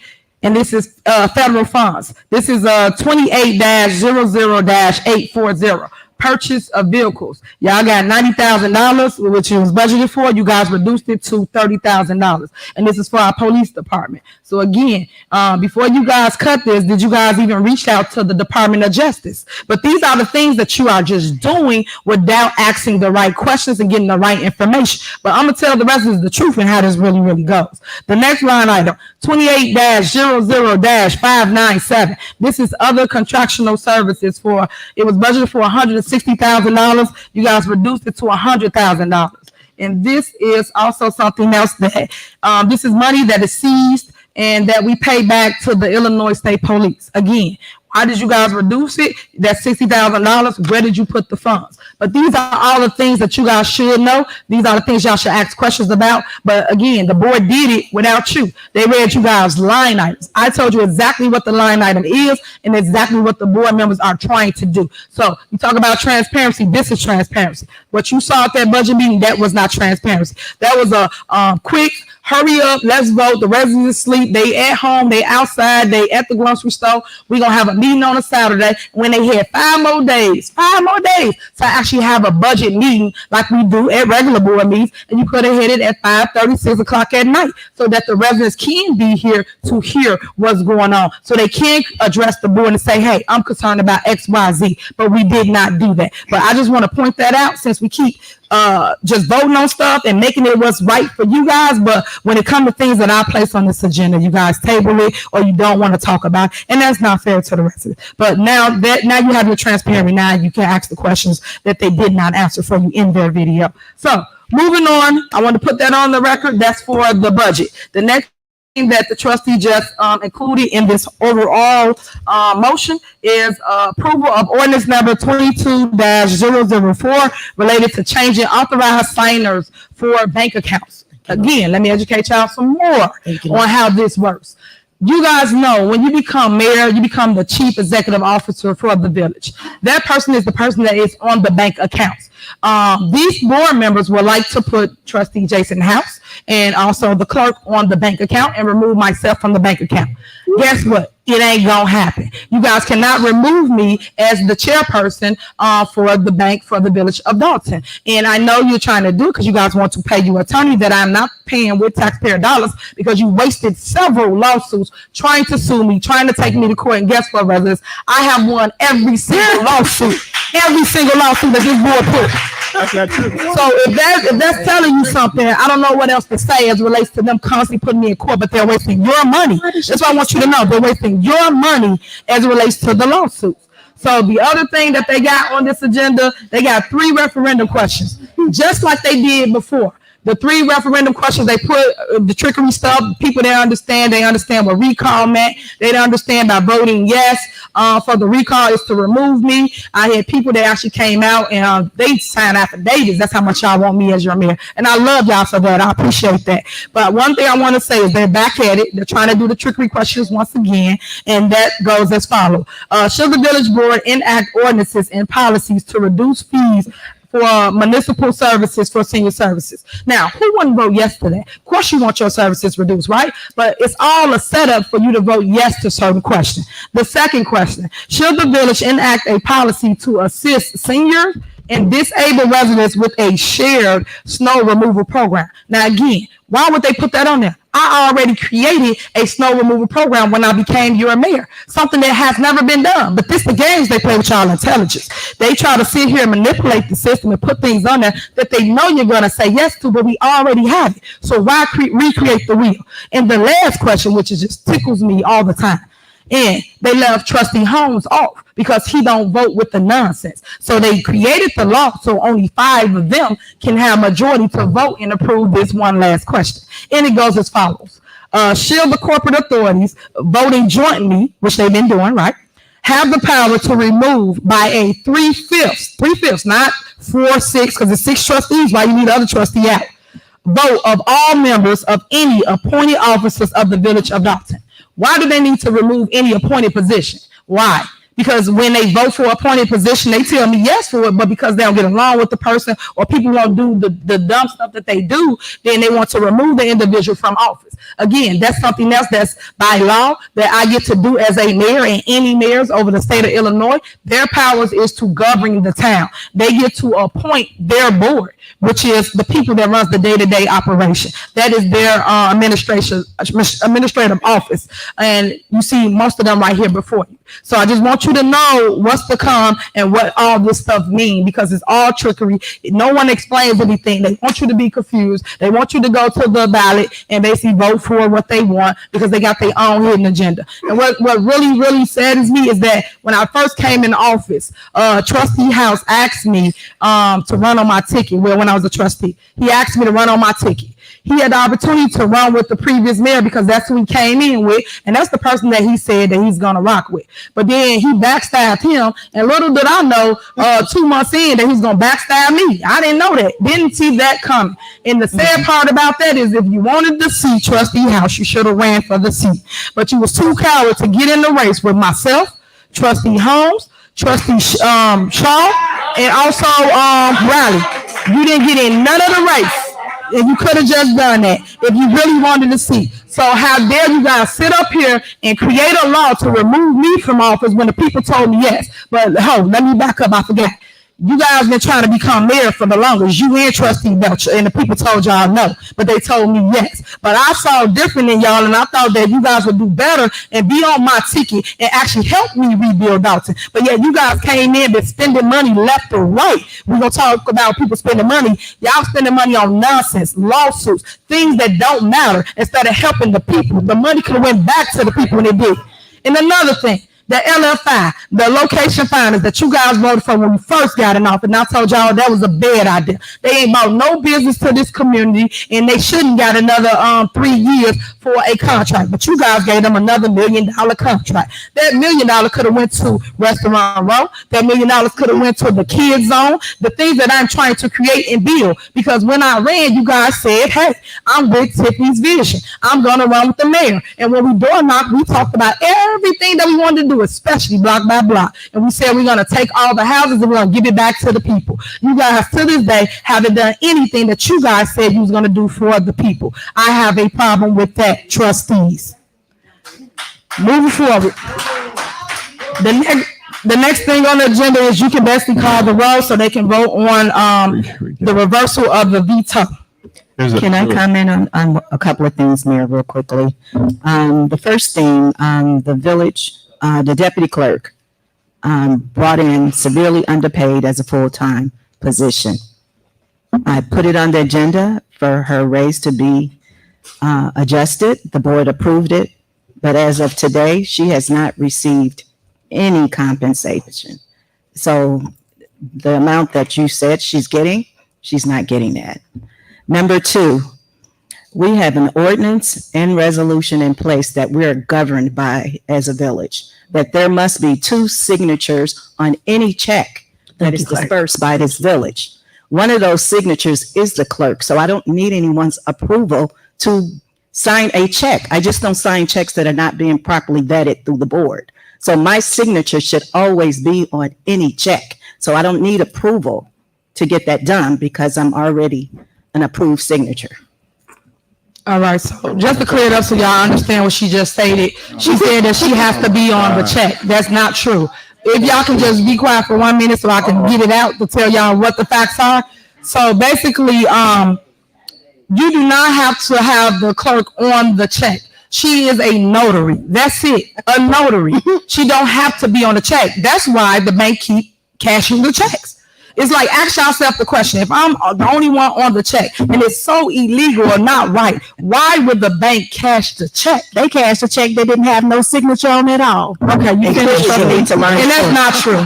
That's not true. But I'm just telling y'all the facts so you can understand what it is. Hold on, trustee. Let me finish. I'm just telling you the facts so you guys understand what it is and how things are going. If people refuse to sign and you guys came in and did work for the village of Dolton, my job is to make sure you still get paid. Because at the end of the day, you gave up your time, your life. You have a family. You have people that you take care of. You guys should get paid at the end of those 2 weeks. Because in 2 weeks, if you work at Walmart, Target, or anywhere, you're looking for those managers if they don't got your check for 2 weeks. It's the same thing with vendors. They are entrepreneurs. They basically come in, they do the work at their expense, and then they come in and they give us an invoice to tell us what we owe them. Our job is to make sure we give them their money because they did the work, not play politics because people don't like somebody or they don't want to pay them. They got a family to feed. We don't have time for that. All right, go ahead. I want to make a statement. Go ahead. The question about the budgets are projections. They projected to the budget at $26 million. That's $2 million more than it was last year. All we did was just bring it down. We didn't cut nobody. It just was excessive raises. It was raises that didn't, gone from $60,000 to $90,000. So all we're saying is that we didn't cut nothing. We just went back to we were much more, I can say, humble in this budget versus being aggressive for $26 million. And if we come up short, we're being conservative. That's how this budget's been ran for the past few years. That's been conservative. All we did is be conservative so we won't run out of money. When you got a mayor that will spend $10,000 on a credit card to go to Vegas, this is the stuff that we're seeing. This is the reality. So yes, $10,000 to Vegas. And I remember a few years ago, they made a big stink out of the last administration spending $300 on a steak dinner. They spent $10,000 to go to Vegas on a village credit card. So this is the type of spending. If we don't be conservative with nothing, then we'll blow through this cash. We'll blow through which is going on right now. So there has to be some checks and balances. It has to be some give and take. That's politics. I say I want this. I say I want this. But the mayor runs it as I want everything. And if you don't vote for it, something's wrong with you and you don't want to help the people. That's not reality. We want to work with this mayor. We commended her for making history. She made the first Black woman mayor, the youngest mayor. She made a lot of history, but she also got history with the Rose recall mayor. So that's where we at. Thank you. Okay, but every dog has their day. Your seat is up. May I be recognized? Hold on, your seat is up, so just be prepared. May I be recognized? Yes, 1 second, but I didn't spend no $10,000. I got the credit card statement here, so make the right statements. Stop lying to people about that I spent $10,000. I did not. And anywhere I go, guess what? I bring a bag back. When I went to Washington, D.C., I bought back $1.5 million for infrastructure. So you can talk about me going anywhere, but when I go somewhere, I bring businesses back. I got someone that's going to go on 142nd. So everybody's talking this mess, and we can argue and fight all day, but I'm actually doing the work. All they doing is running their mouths. I'm doing the work. Y'all see me doing the work. So stop saying things that's untrue.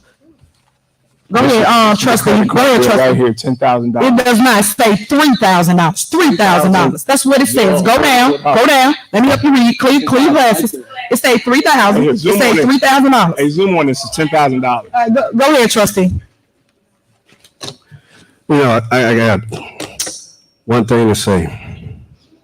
If we're starting to investigate where these funds are going, start to investigate deep. Let's find out where they went 8-10 years ago. Yep, come on.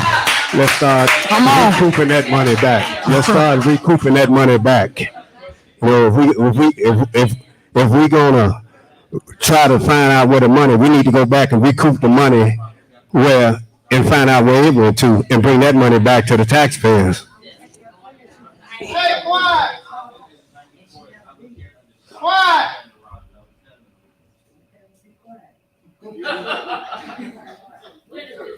Okay, guys, give us a minute. We almost done.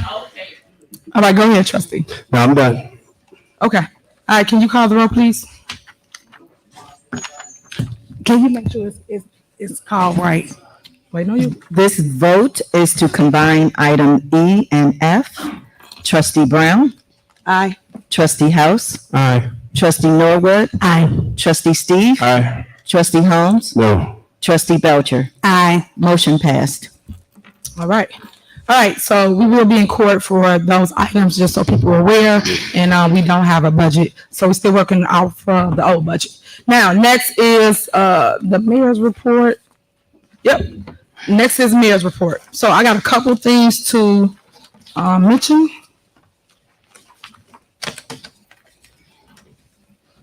I don't know, I put it in.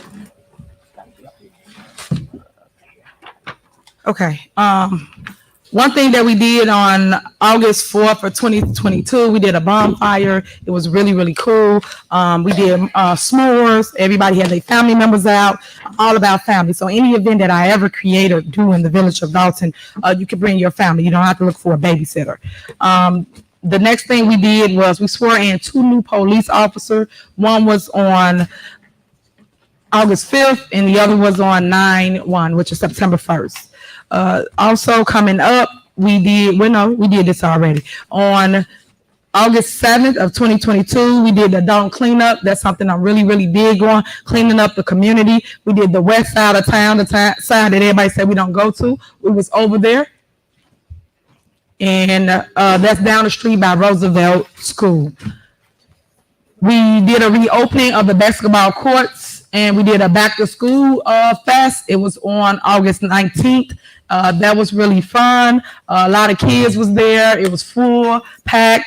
They was on all 3 courts. And I keep on trying to announce this. I'm going to repeat it and repeat it. It's 3 courts there, guys. The first court is for the youth. That means the babies. They are adjustable rims, so they are lowered so that you guys don't go in there and mess them up and be dunking on them, because they come low so the baby can get the ball in the hoop.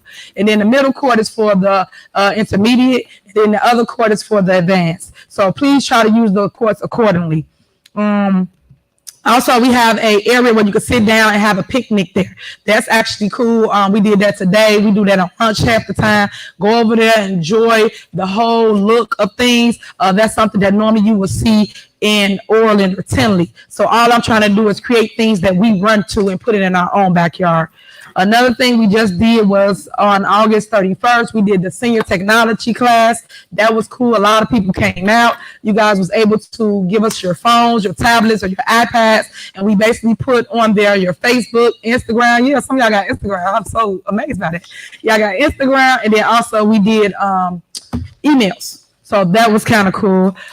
We did an ice cream social with the kids. Y'all know I'm all about the babies, so we will continue to do that. Upcoming events that we got going on will be the Househead Fest. It was scheduled for this Sunday, but due to the rain, supposed to pour down rain this Sunday, we are rescheduling it to the 28th, I believe, this month. But you will see advertisement, flyers, things of that nature. And then I'm doing a cancer walk on October 15th from 10 to 2. I do that every year. I'm known for doing cancer walks. As people know, my family do suffer from cancer. And then I know a lot of people in the community suffer from cancer. As we walk up and down blocks, people have been coming out, telling us their stories. They will be joining us on that day.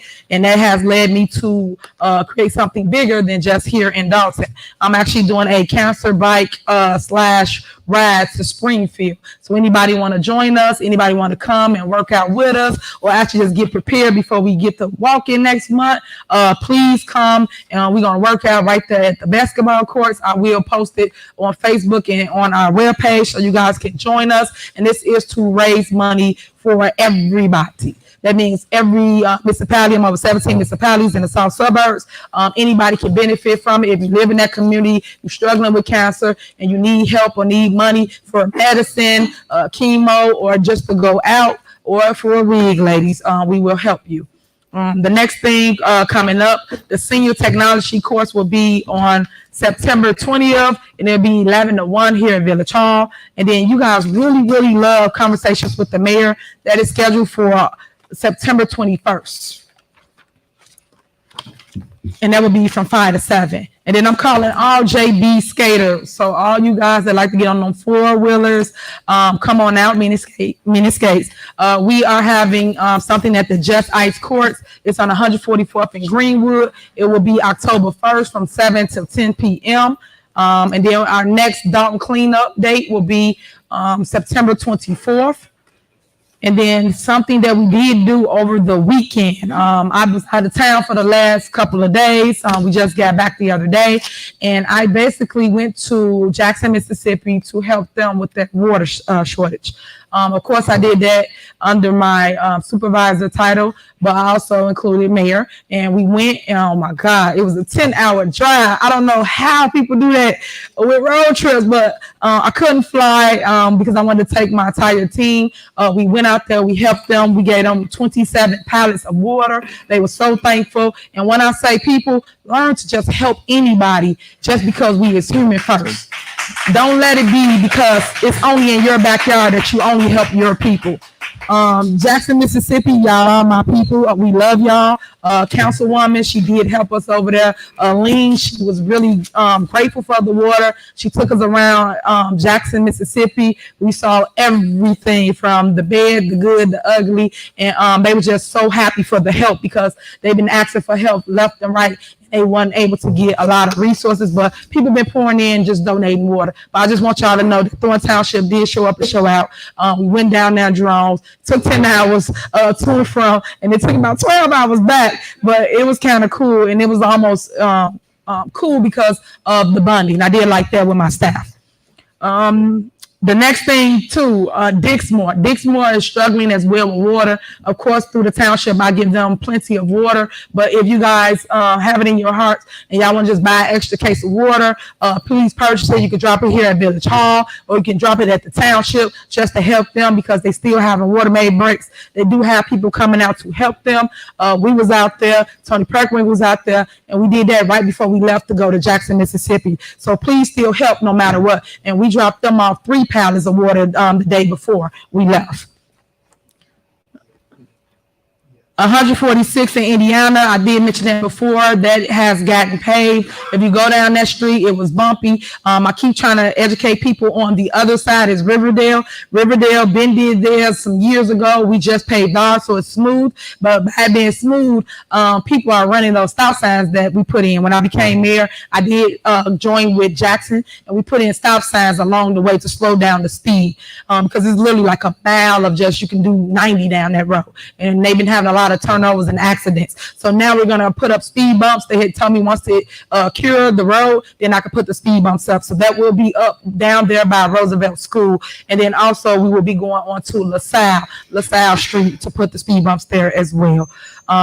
The alleys, I know that Ron, the engineer, has spoke about the alleys getting paved. I'm happy about that because that's something that I push for, and that's something that has never, ever been done in the history of Dolton, and let alone any mayor to do an alley. Half the time they just focus on the streets. I focus on the streets, the roads, and the sidewalks. And then he mentioned to you the sidewalks are being done too. So if you're on the list, just be patient. We will get to you. We're going through the list, and we're doing everything we possibly can before the weather breaks. Roofs and windows are still getting replaced and installed. I'm happy to announce that we are currently still looking for vendors. If you want to help replace a roof, replace some windows, just join us. It's for anybody, and I told y'all the numbers is $6,000 for a roof. So as long as you can come up with the materials and actually do the work, you can come in and help us help our residents with any of the roof tear-offs or layovers. Something else that I'm creating, a Just Ice rink. I'm putting that right down the street from the basketball courts on the other side. The village owns that land as well. And right now it's nothing but an empty parking lot. They will be starting on that next week. And that will be an ice arena for the winter for our residents. Again, I am all about creating things that I go to and that residents run to in our own backyard. And now we can have them come to Dolton and say they ran to Dolton instead of going the opposite way. So that will be up and running, hopefully no later than November is the goal. But right now we will be getting that done. Also, we are hiring. I'm looking for a property manager. I'm looking for someone for permits department and also housing. So please, if you're interested in any of those, please apply. Applications are at the front desk. They're online at vodolton.org. And also you can call for Janice, and Janice will come up. One big thing that we're working on as well is Light Up Dolton. I ride through the town. I just rode through the town last night, and it's dark in certain areas. And right now, we have to come up with a solution to make it better. I did talk to Benita from ComEd.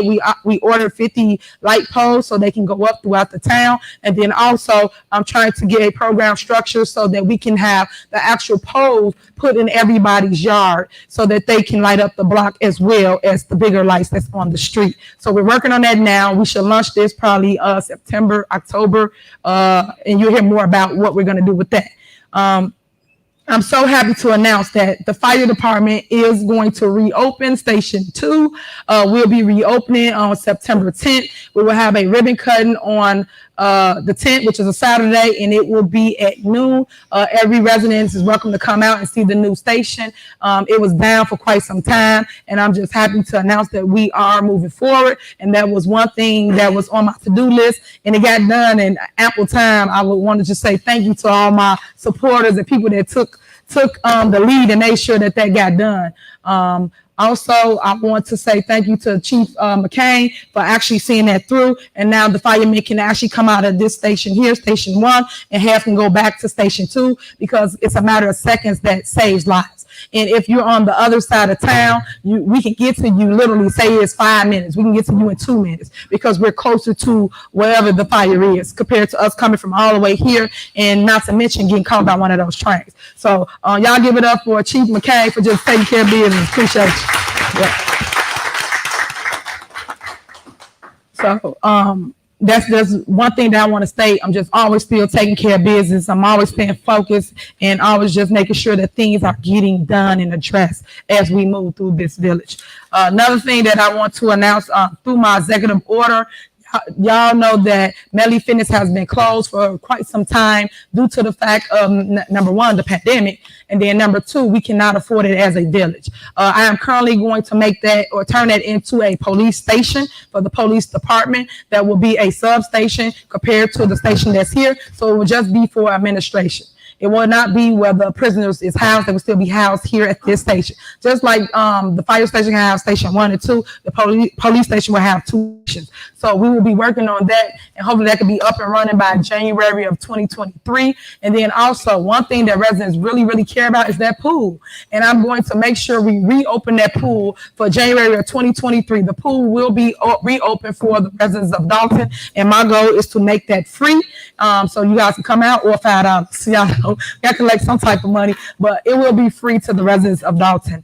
But it will also have a police station included.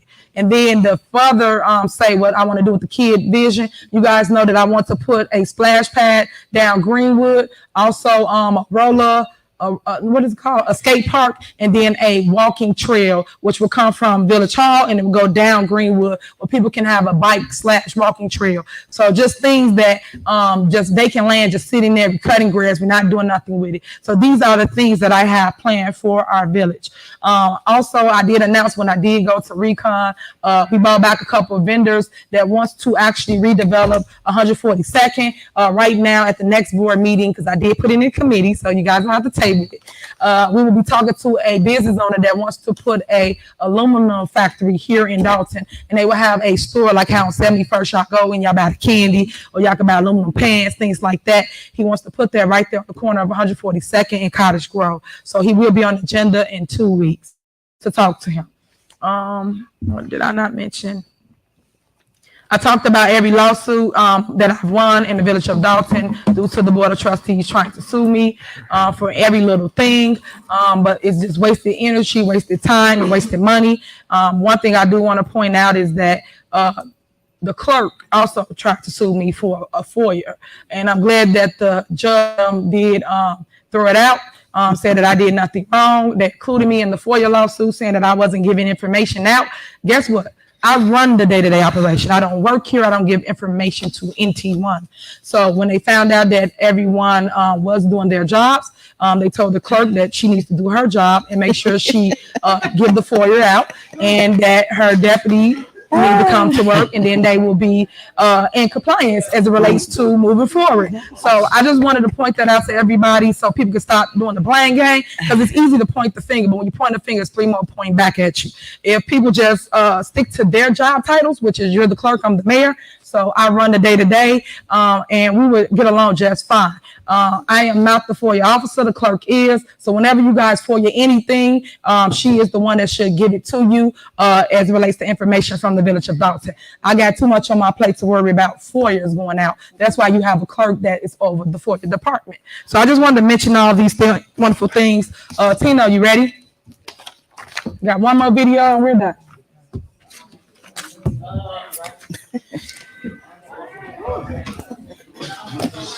Okay, so this is just a couple things we're doing to show that we're on the move.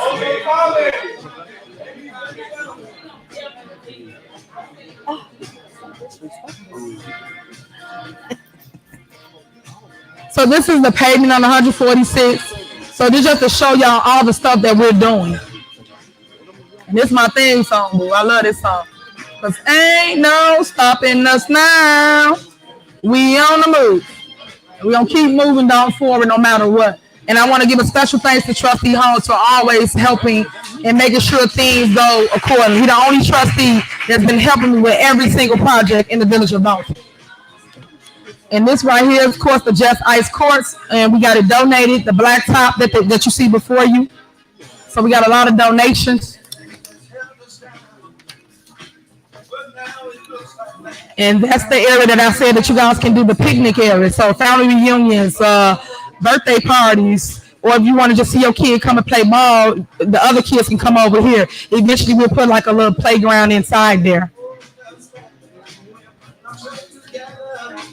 Yeah, and that's me playing with my baby on the courts. These are 3 courts. You got 3 different colors. This was the ribbon cutting.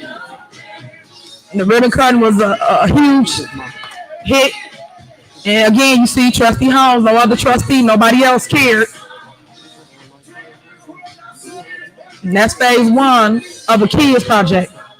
And I just mentioned to you step 2, which will be the skate the skate park with ice arena.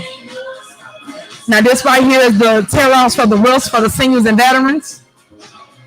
So they've been taking off complete roofs. Residents are happy with that. And they're asking for other things to be done, which I'm all about helping people fix home, because we fixed this house, which is Village Hall. Now we can go help the residents fix their home. Especially the seniors and veterans, they don't fix incomes. So as you can see, the work that it entails and how easily numbers can increase for roof tear-offs, but our cap is $6,000.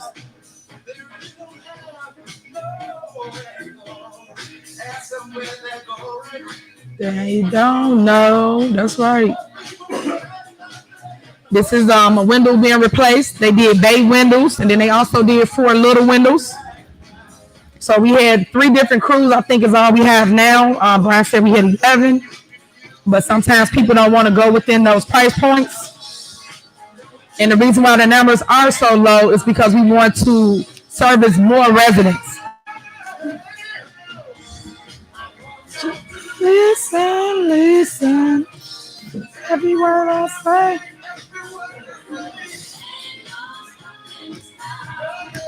Residents are thrilled, they super happy. Because again, something that has never ever been done. No one looked out for the residents. But one thing I will say is I made sure I put the residents first. The board members put themselves first, but I've been putting everything for community back to the people. And that's why I was trying to do block by block. So if you live next door to a vacant house, you should be entitled to buy that property first. You might want your child to live in it, your loved one that live with you to live in it. This is the youth helping with the community cleanup. We went up and down blocks. We did the areas and segments, cut down trees, did tree trimming. And lawn care came out. This is a demolition of Langley and Lincoln. This is one of my very, very first demos. We plan to demo more properties. So we get into you residents. I hear your cries.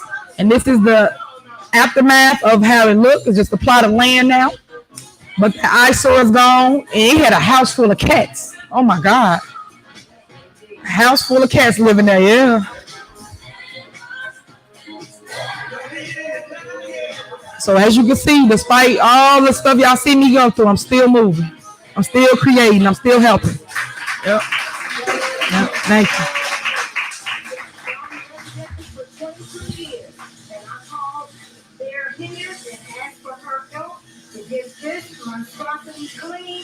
And Lord knows she answered my prayers, and it is being done as we speak. I am thankful, and I'm going to show her my gratitude by having a beautiful month for her at 13.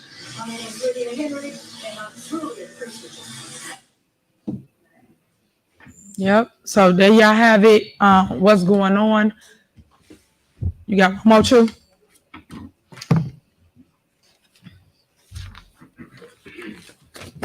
So when people ask y'all questions about your mayor, y'all can say that I actually showed up and did the job that you guys elected me to do, which is serve the people and take care of the business at hand. Tina, are you ready or are we done?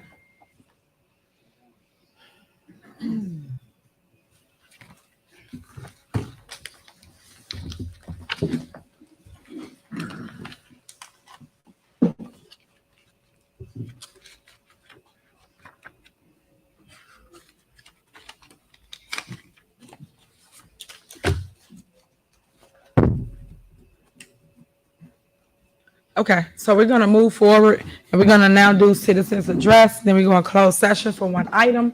But I just want to thank everybody for coming out. If everybody comes to the podium, you have 3 minutes. And just so everybody aware, basically this is a public comment. So do not respond.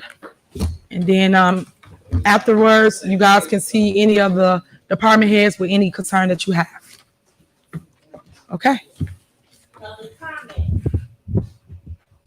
I am so tired Can you speak in that mic? Fix that mic. of having my rights violated as a resident in Dolton, Illinois. Your police officers took my sign from me. There is no law that says I cannot have a sign. right?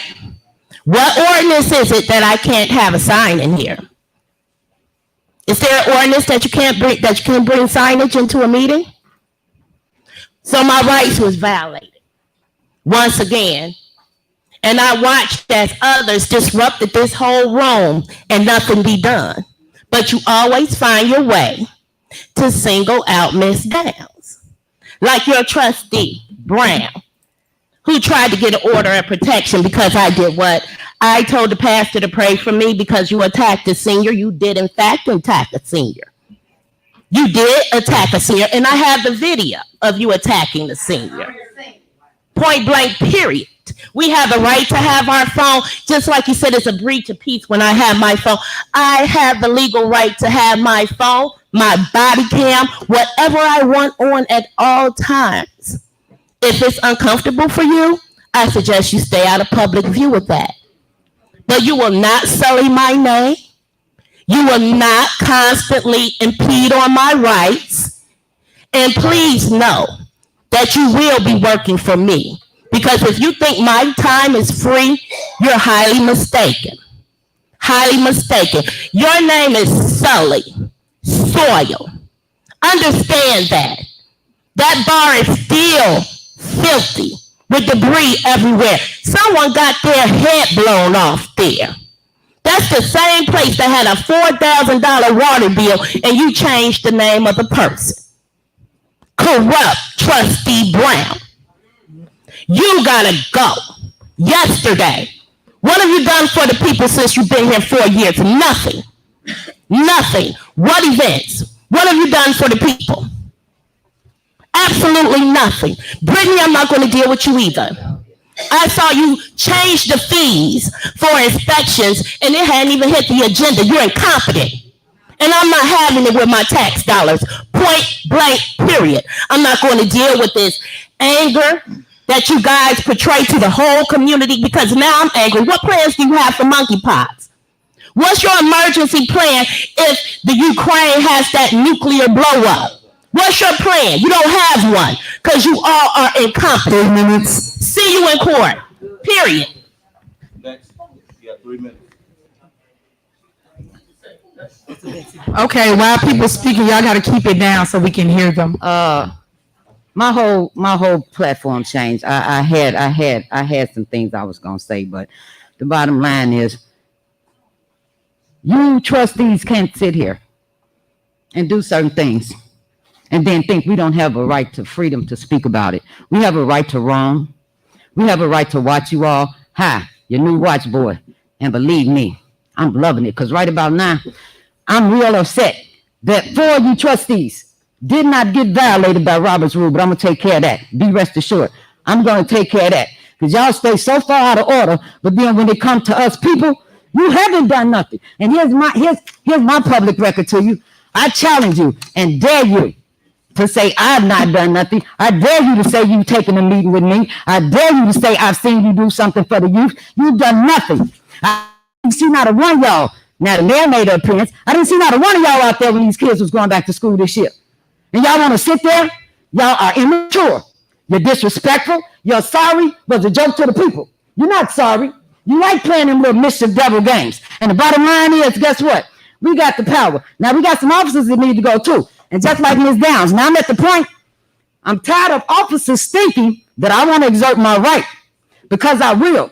I will take your money, Brown. I will take your money, Jason. You all are human beings that can be touched after the fact. You understand what I'm saying? And on that dog catcher thing, you know what happened is today when I came on my crib, dog sitting on my porch. Now I'm going to tell you, if I get bad by a dog, I'm going to sue you individuals. You know what I'm saying? Because I'm encouraging the citizens to come sue you all.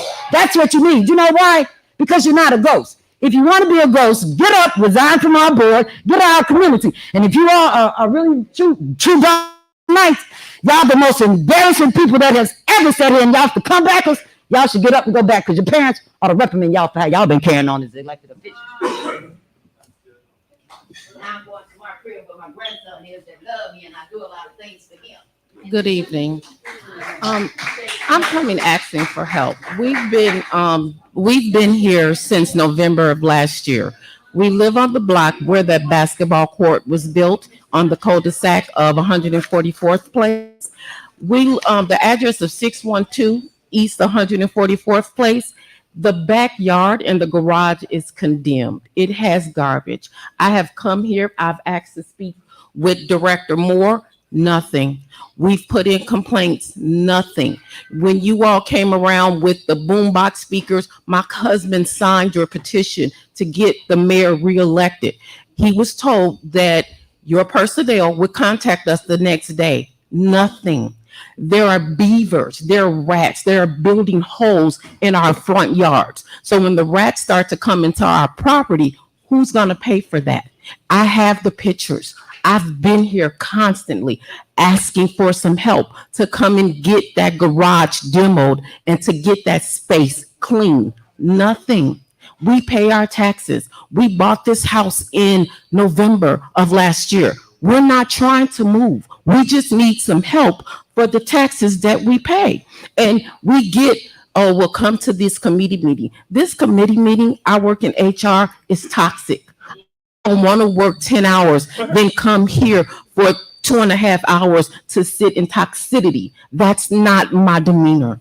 And we just need some help. So all of you all that are sitting here, and I heard that gentleman, I'm covering up my company's name because they're not involved in this, that gentleman who sat on the engineer board, if that garage is falling in, and my neighbors state that this has been like this for at least 10 to 15 years, why is that? We have squatters in this place, and you can clearly see it when you come and cut the grass. They came and they said that the property was inhabitable for humans to be in and put those orange signs on the doors, but no one has come back. And this is since last year, November. So how long does it take for the council, who you guys set up here very angrily, very angry? And I'm seasoned, so I'm over 50 some years old, so I know what I'm talking about. This is no good for the residents if you want us to act accordingly, if you don't. All we need is some help.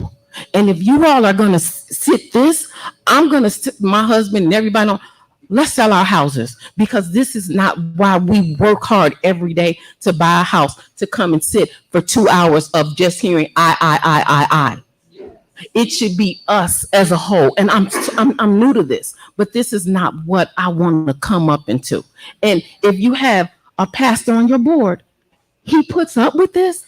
I work in HR. When my general manager is doing something wrong, I tap his hand and I tell him, no, you're violating ethics. Thank you. And can you see Stacy right here? Right here. How y'all doing? My name is DeMarcus Quigley. I've been out here since 1997. I grew up here. Never seen a mayor work as hard as you do. I don't care what nobody say. A little emotional because it's like, for some reason, people take that like y'all don't have kids, and y'all, the way y'all disrespect her, and the way I see, I mean, I'm constantly seeing this. You know, I'm here. I come to the board meetings. Sometimes I get off working 12 hours. I'm a contractor myself, on my own business. But the way you all disrespect her as a whole, you know, even as the trustees and, you know, different departments. But my question would be, would you want somebody to do that to your daughter? We all gonna have our differences. Everything in the village can't be handled in 1 year. I mean, I think you hit the ground. I'm just saying, I mean, I own multiple properties out here. I do my business out here. You know, my kids grow up out here. I got 11 kids. And they all grow up and go to school out here. But my biggest thing is things are getting done. It might not get done when you want it to get done, but it's going to get done. You got to give it time. And for you all that was on her ballot, that I stood out there in the cold to help, seriously, I didn't get paid for it. I didn't get paid for it. But I'm disappointed. I'm quite frankly disappointed. I got more than one house, and I work hard every day. This is what I'm saying. But that's not what I'm saying.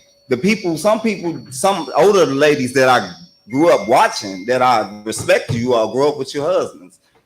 Y'all disrespectful like that. I'm like, wow, I never thought I would get that from you all. If you got your differences, keep it to the polls. When it's time for the go vote, then do that. But this is not the place. Yeah, they do it all up here all the time. But this is not the place. Everybody is trying to hear what's going on. And I want to say one more thing.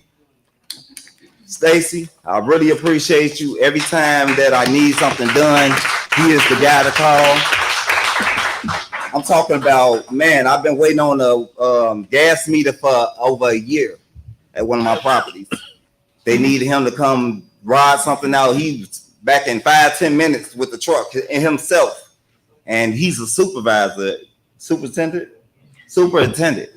But I've never seen nobody, you know what I'm saying, like him. Appreciate you. Really appreciate you all. Hey, do better. We in this all together. 3 minutes. All right, thank you.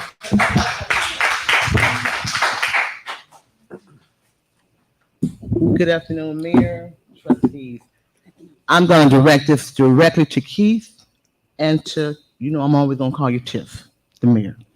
I worked a campaign last year, lived in the campaign. I want you to explain to me, and I have my files, so you can't put nothing in there. Why was I terminated? I'm a union person, was not representative, have a perfect working skill, a working background, but I was terminated and it written up because of internet, use of the internet. Now, wait a minute. My job consists of public works. You have to use the internet, okay? Why is it that people have been fired that's on FMLA? People have been fired. And Keith, you have not signed none of the forms. So we're really not fired. Okay? I want to explain and ask you, Tiff. I lived in your campaign. I helped ran your campaign.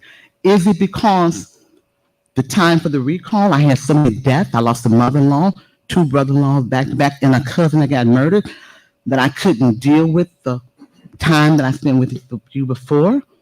I want to know, or is it because I did not come out and vote like I should, or come out of my department like some people did and worked the campaign but still got paid? I couldn't do that. That's illegal. But I need an answer from you, Keith, and you, Tiff, since I helped ran your campaign last year, and my record is clean because I have my files so nobody can slip them in there. I have never been wrote up, but I was terminated, and I'm in a union, no representative. It was a cold cut deal. When I want the answer, Tiff, you always call me. Keith, you don't, but that's cool. But you owe that to me because I helped ran your campaign. I lived in there for you. So one thing, you don't owe me nothing else, but you do owe me that explanation. Because you know what? What goes around comes around. But I still love you.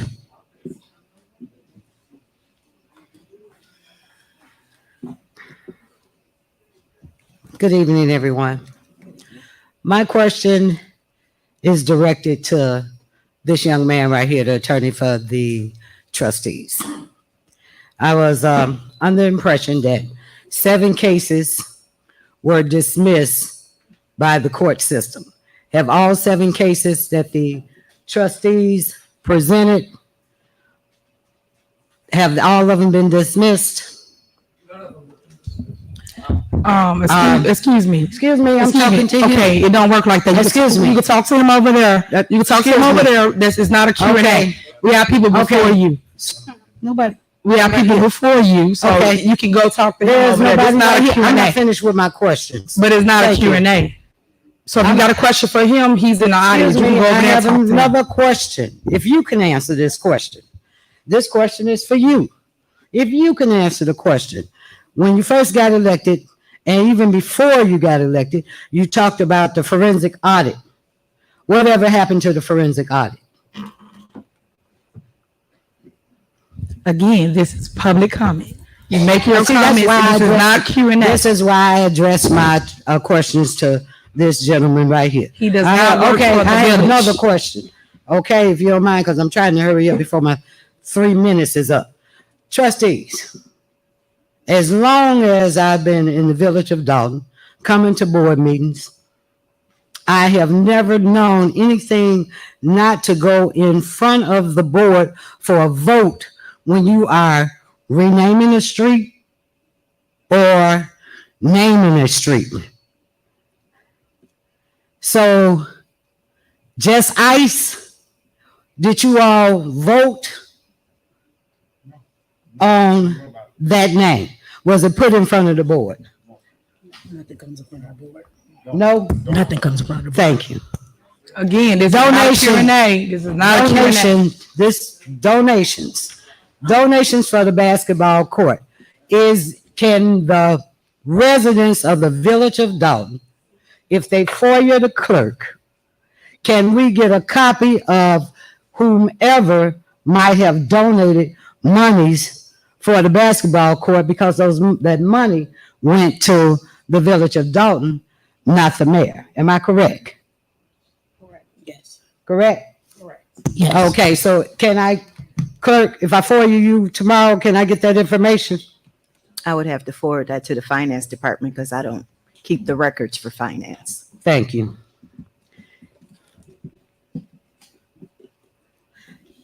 And this just disturbed me, and I'm gonna be real quick. A few weeks ago, I was at Thornton Township meeting. I was at Thornton Township meeting, and the trustees went back. 3 minutes up. The trustees went back there Thank you. and voted. Thank you. And I want to Thank know you. how come you don't. Can you remove from the mic, please? Thank you. Appreciate it. Thank you. Finally, I get to talk. I don't really come to meetings. I've been out here since 1977. I raised my kids here and my grandkids here. I keep my block nice. Tiffany, when you first got in, I said, there was Come on. Yeah, move her out. Go out. Go out. We don't do all that here. there was a house, and it's a drug house. You said you can help with that. Lucky they moved. I thank you for that. I see a lot of things that you have done, but then when it comes to me going to Public Works, they say, "Oh, I know you," and they won't work. They won't do nothing for me. I talked to Keith. Remember when she got sworn in South Holland? I told you about all the rubbish. I'm in my 70s. I shouldn't be had to clean all the bottles and stuff up. You told me you were going to get somebody. You didn't.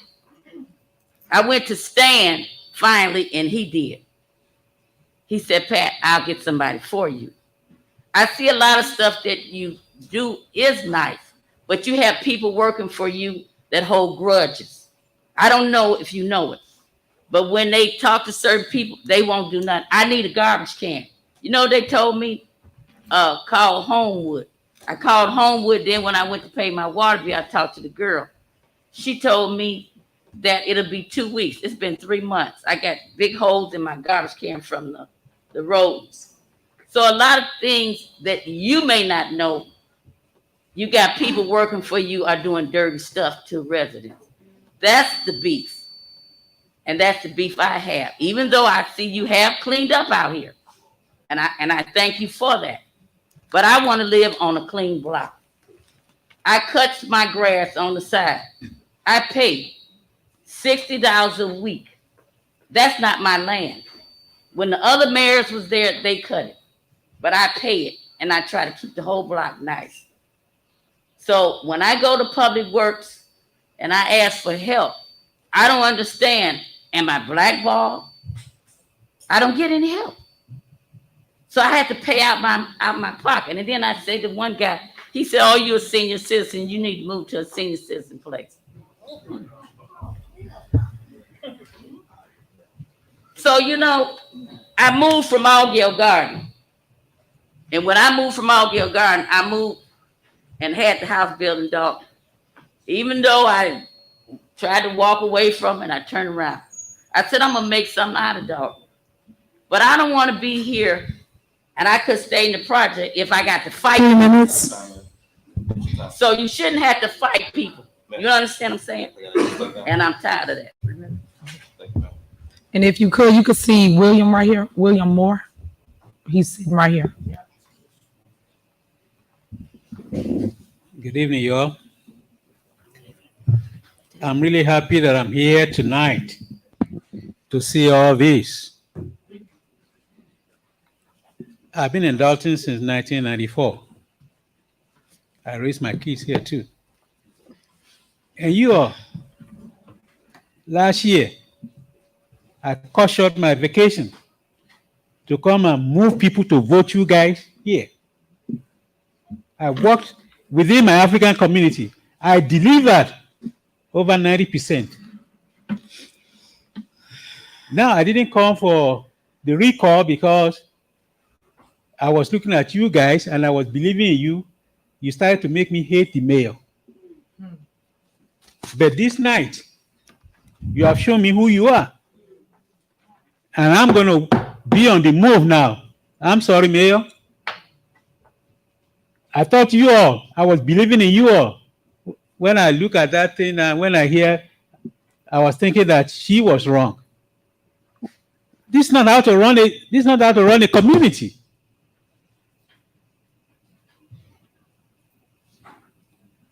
I'm really upset. We need to get down to business in this community. Yes,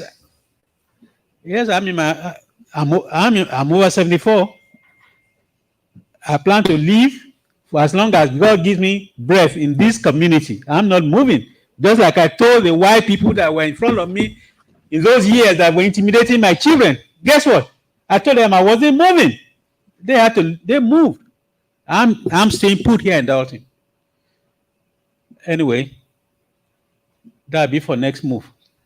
Can you please look at that Sanderson, right from Greenwood to Lincoln? The way they speed, maybe we can get some speed bumps there too. And with the boom speakers at night and stuff like that, it's very disturbing. Thank you.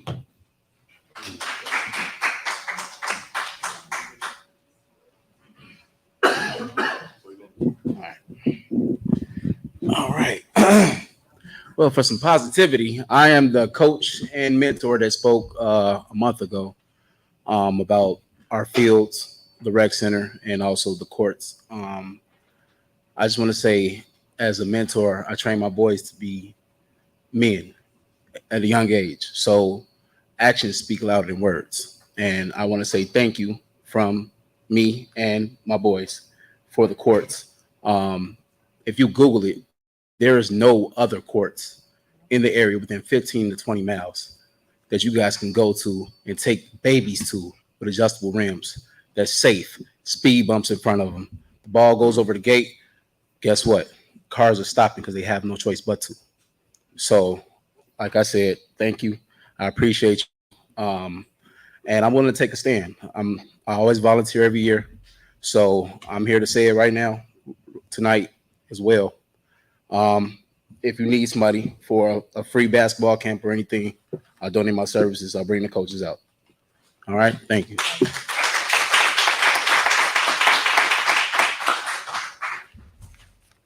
Good evening. I only have a few things to say, and I'm going to say them quickly. First of all, let me say the policeman here in the blue cap, I'd like to say thank you. If I don't do it tonight, and I'm making it known publicly, in the morning I will be filing a police report against Cheryl Hill for coming past me as she left, threatening me and putting a bottle in my face. Some shit you just don't do.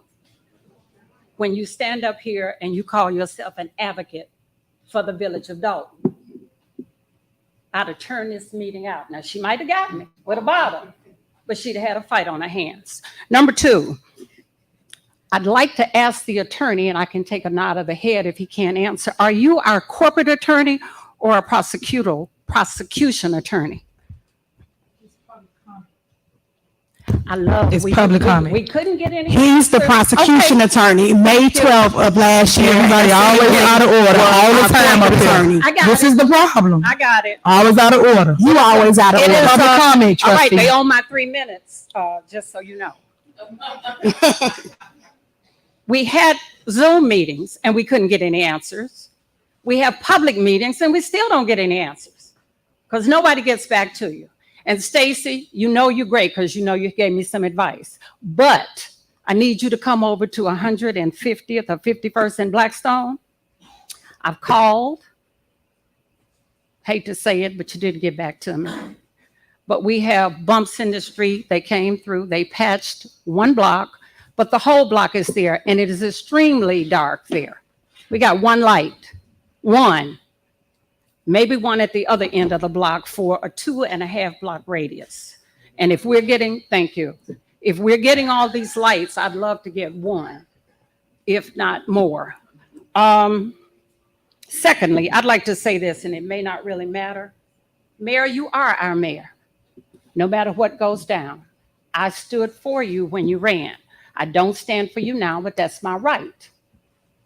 But I listened to Trustee Holmes ream, and I say things publicly so nobody has to repeat what I said, ream Steve out for the way he talked to you when he spoke his mind, when he said he felt like you were lying. He said it. Everybody up here said it at one point or another. But it is demeaning to me the way you talk to us. You got to break everything down to us. You got to have the last word. I'm not 5 years old. I'm 72 years old. It ain't a whole lot you can tell me, believe it or not. But to talk to us the way you talk to us and to talk to these trustees the way you talk to them, I say to Trustee Holmes, you're the only one she talk nice to. You sit here by the clerk. The clerk's case was not dismissed, just so you know. I have friends in higher places. Okay. A continuance. Okay, your 3 minutes is up. Your 3 minutes is A up. continuance is Your not a 3 win. minutes is Know up. that. Thank you.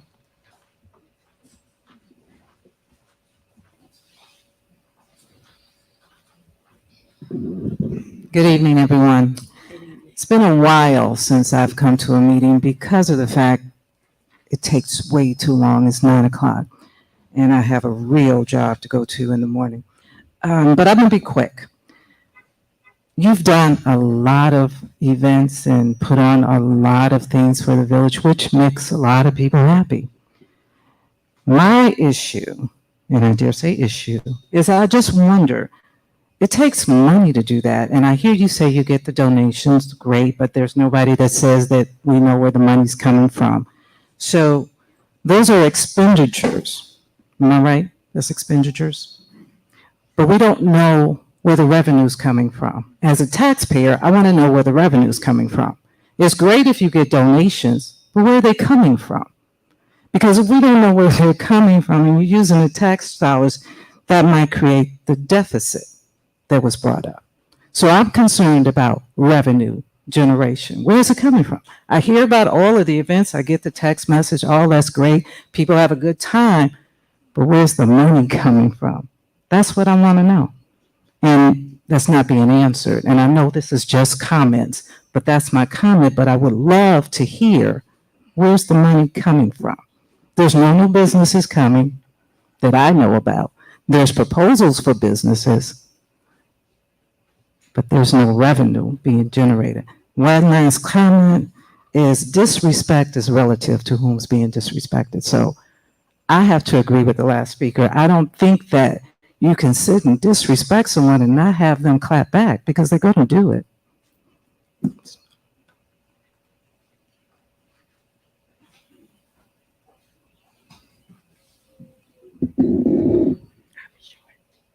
I don't know any of you up here, maybe 2, maybe 3 people, but in order to get respect, you have to give it. Come on. I have not seen any one of you trustees up here, your body language, horrible. And you want us to trust you? You're a trustee, but your body language, you've been smiling this whole time.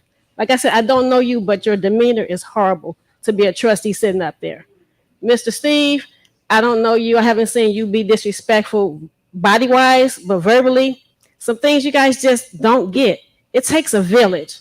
And you guys are 7 trustees up here. You guys are not a village. So how can we trust you to run this village? So if you guys ran on her ticket, you trusted her at one point in time. If you have personal differences, get them together. And that's all I have to say.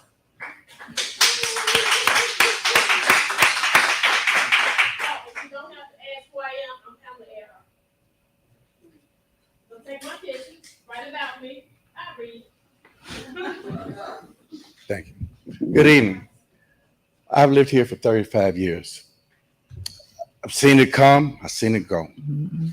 But what I've seen in this last 2 years between the trustees, between the mayor, and mayor, some of the people that you got working for you are very incompetent. Now, Mr. Thickpen, Mr. Freeman, Mr. Gaynor, I have to fight to get jobs done. I'm a tax-paying citizen. I brought my family out here. My wife died. I'm out here by myself, trying to maintain what we had, what we got. But when I call up to the village hall or the public works, they tell me they're gonna do something and they don't do it. And I had to keep calling. I keep calling. You came to me and you asked me, give you a chance. You asked me, you and Mr. House were out canvassing. You asked me, give you a chance. I gave you a chance. I'm trying to give you a chance. And from the rest of you people, you work for us. Y'all need to get together. All this arguing, bickering, y'all need to sit down and come to a common denominator because you're not working for us. You're not working for the village of Dolton. You got your own agenda. But when I come and I ask you, when I pay my taxes and I ask you to do your job, I got to beg, and I feel like I got to beg and I got to plead. Now, do y'all want me to call Channel 2? You want me to call NBC? You want me to call ABC? And sir, I got a bone to pick with you after this is over with. Yes. You didn't hear the Dolton Public Works, right? Some of the people, whoever's the head of it, is a clown. My name is Mr. Cooper. I've called that numerous times. And Mayor, like I said, some of the people, you might not know it, but it takes a lot of wheels in order to make a move. I'm calling him out. I had to beg and plead. Guy came out, cut the grass. I had weeds all the way up to the roof, a house next door. Guy came out, he cut it. He did what he was supposed to do. Now, is it going to be picked up this year or next year? Weeds are all over he did what he had to do.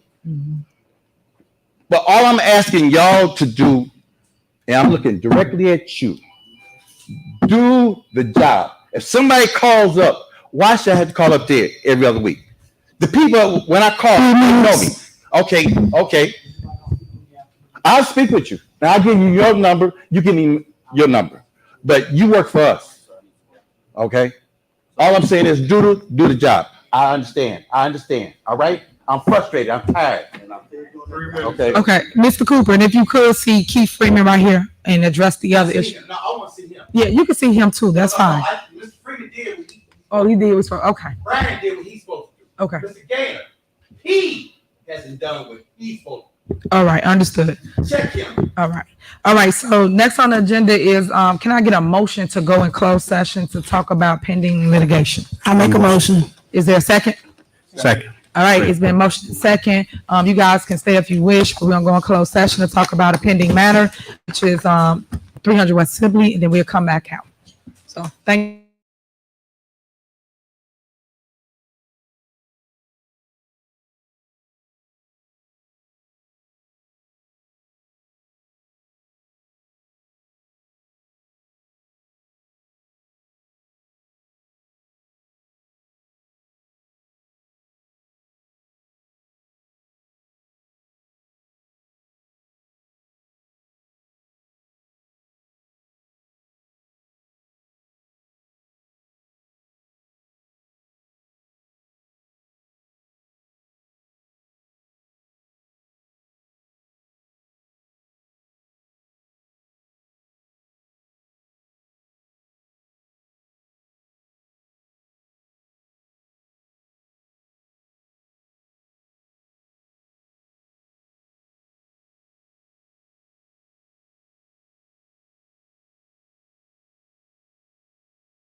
go. You ready? I'm big. I'm stuffed.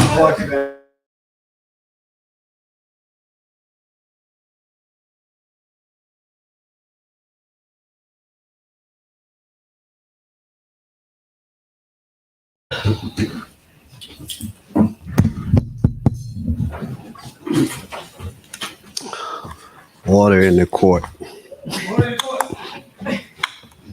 All rise.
All right.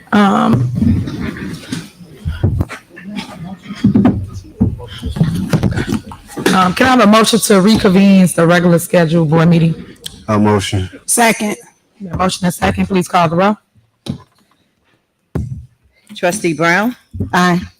Trustee House? Aye. Trustee Norwood? Aye. Trustee Steve? Aye. Trustee Holmes? Aye. Trustee Belcher? Aye. All right, and can I have a motion to adjourn? A motion. Second. It's been motion and second, please call the roll. Trustee Brown? Aye. Trustee House? Aye. Trustee Norwood? Aye. Trustee Steve? Aye. Trustee Holmes? Aye. Trustee Belcher? Aye. Meeting adjourned at 10:24 p.m. All right, good night.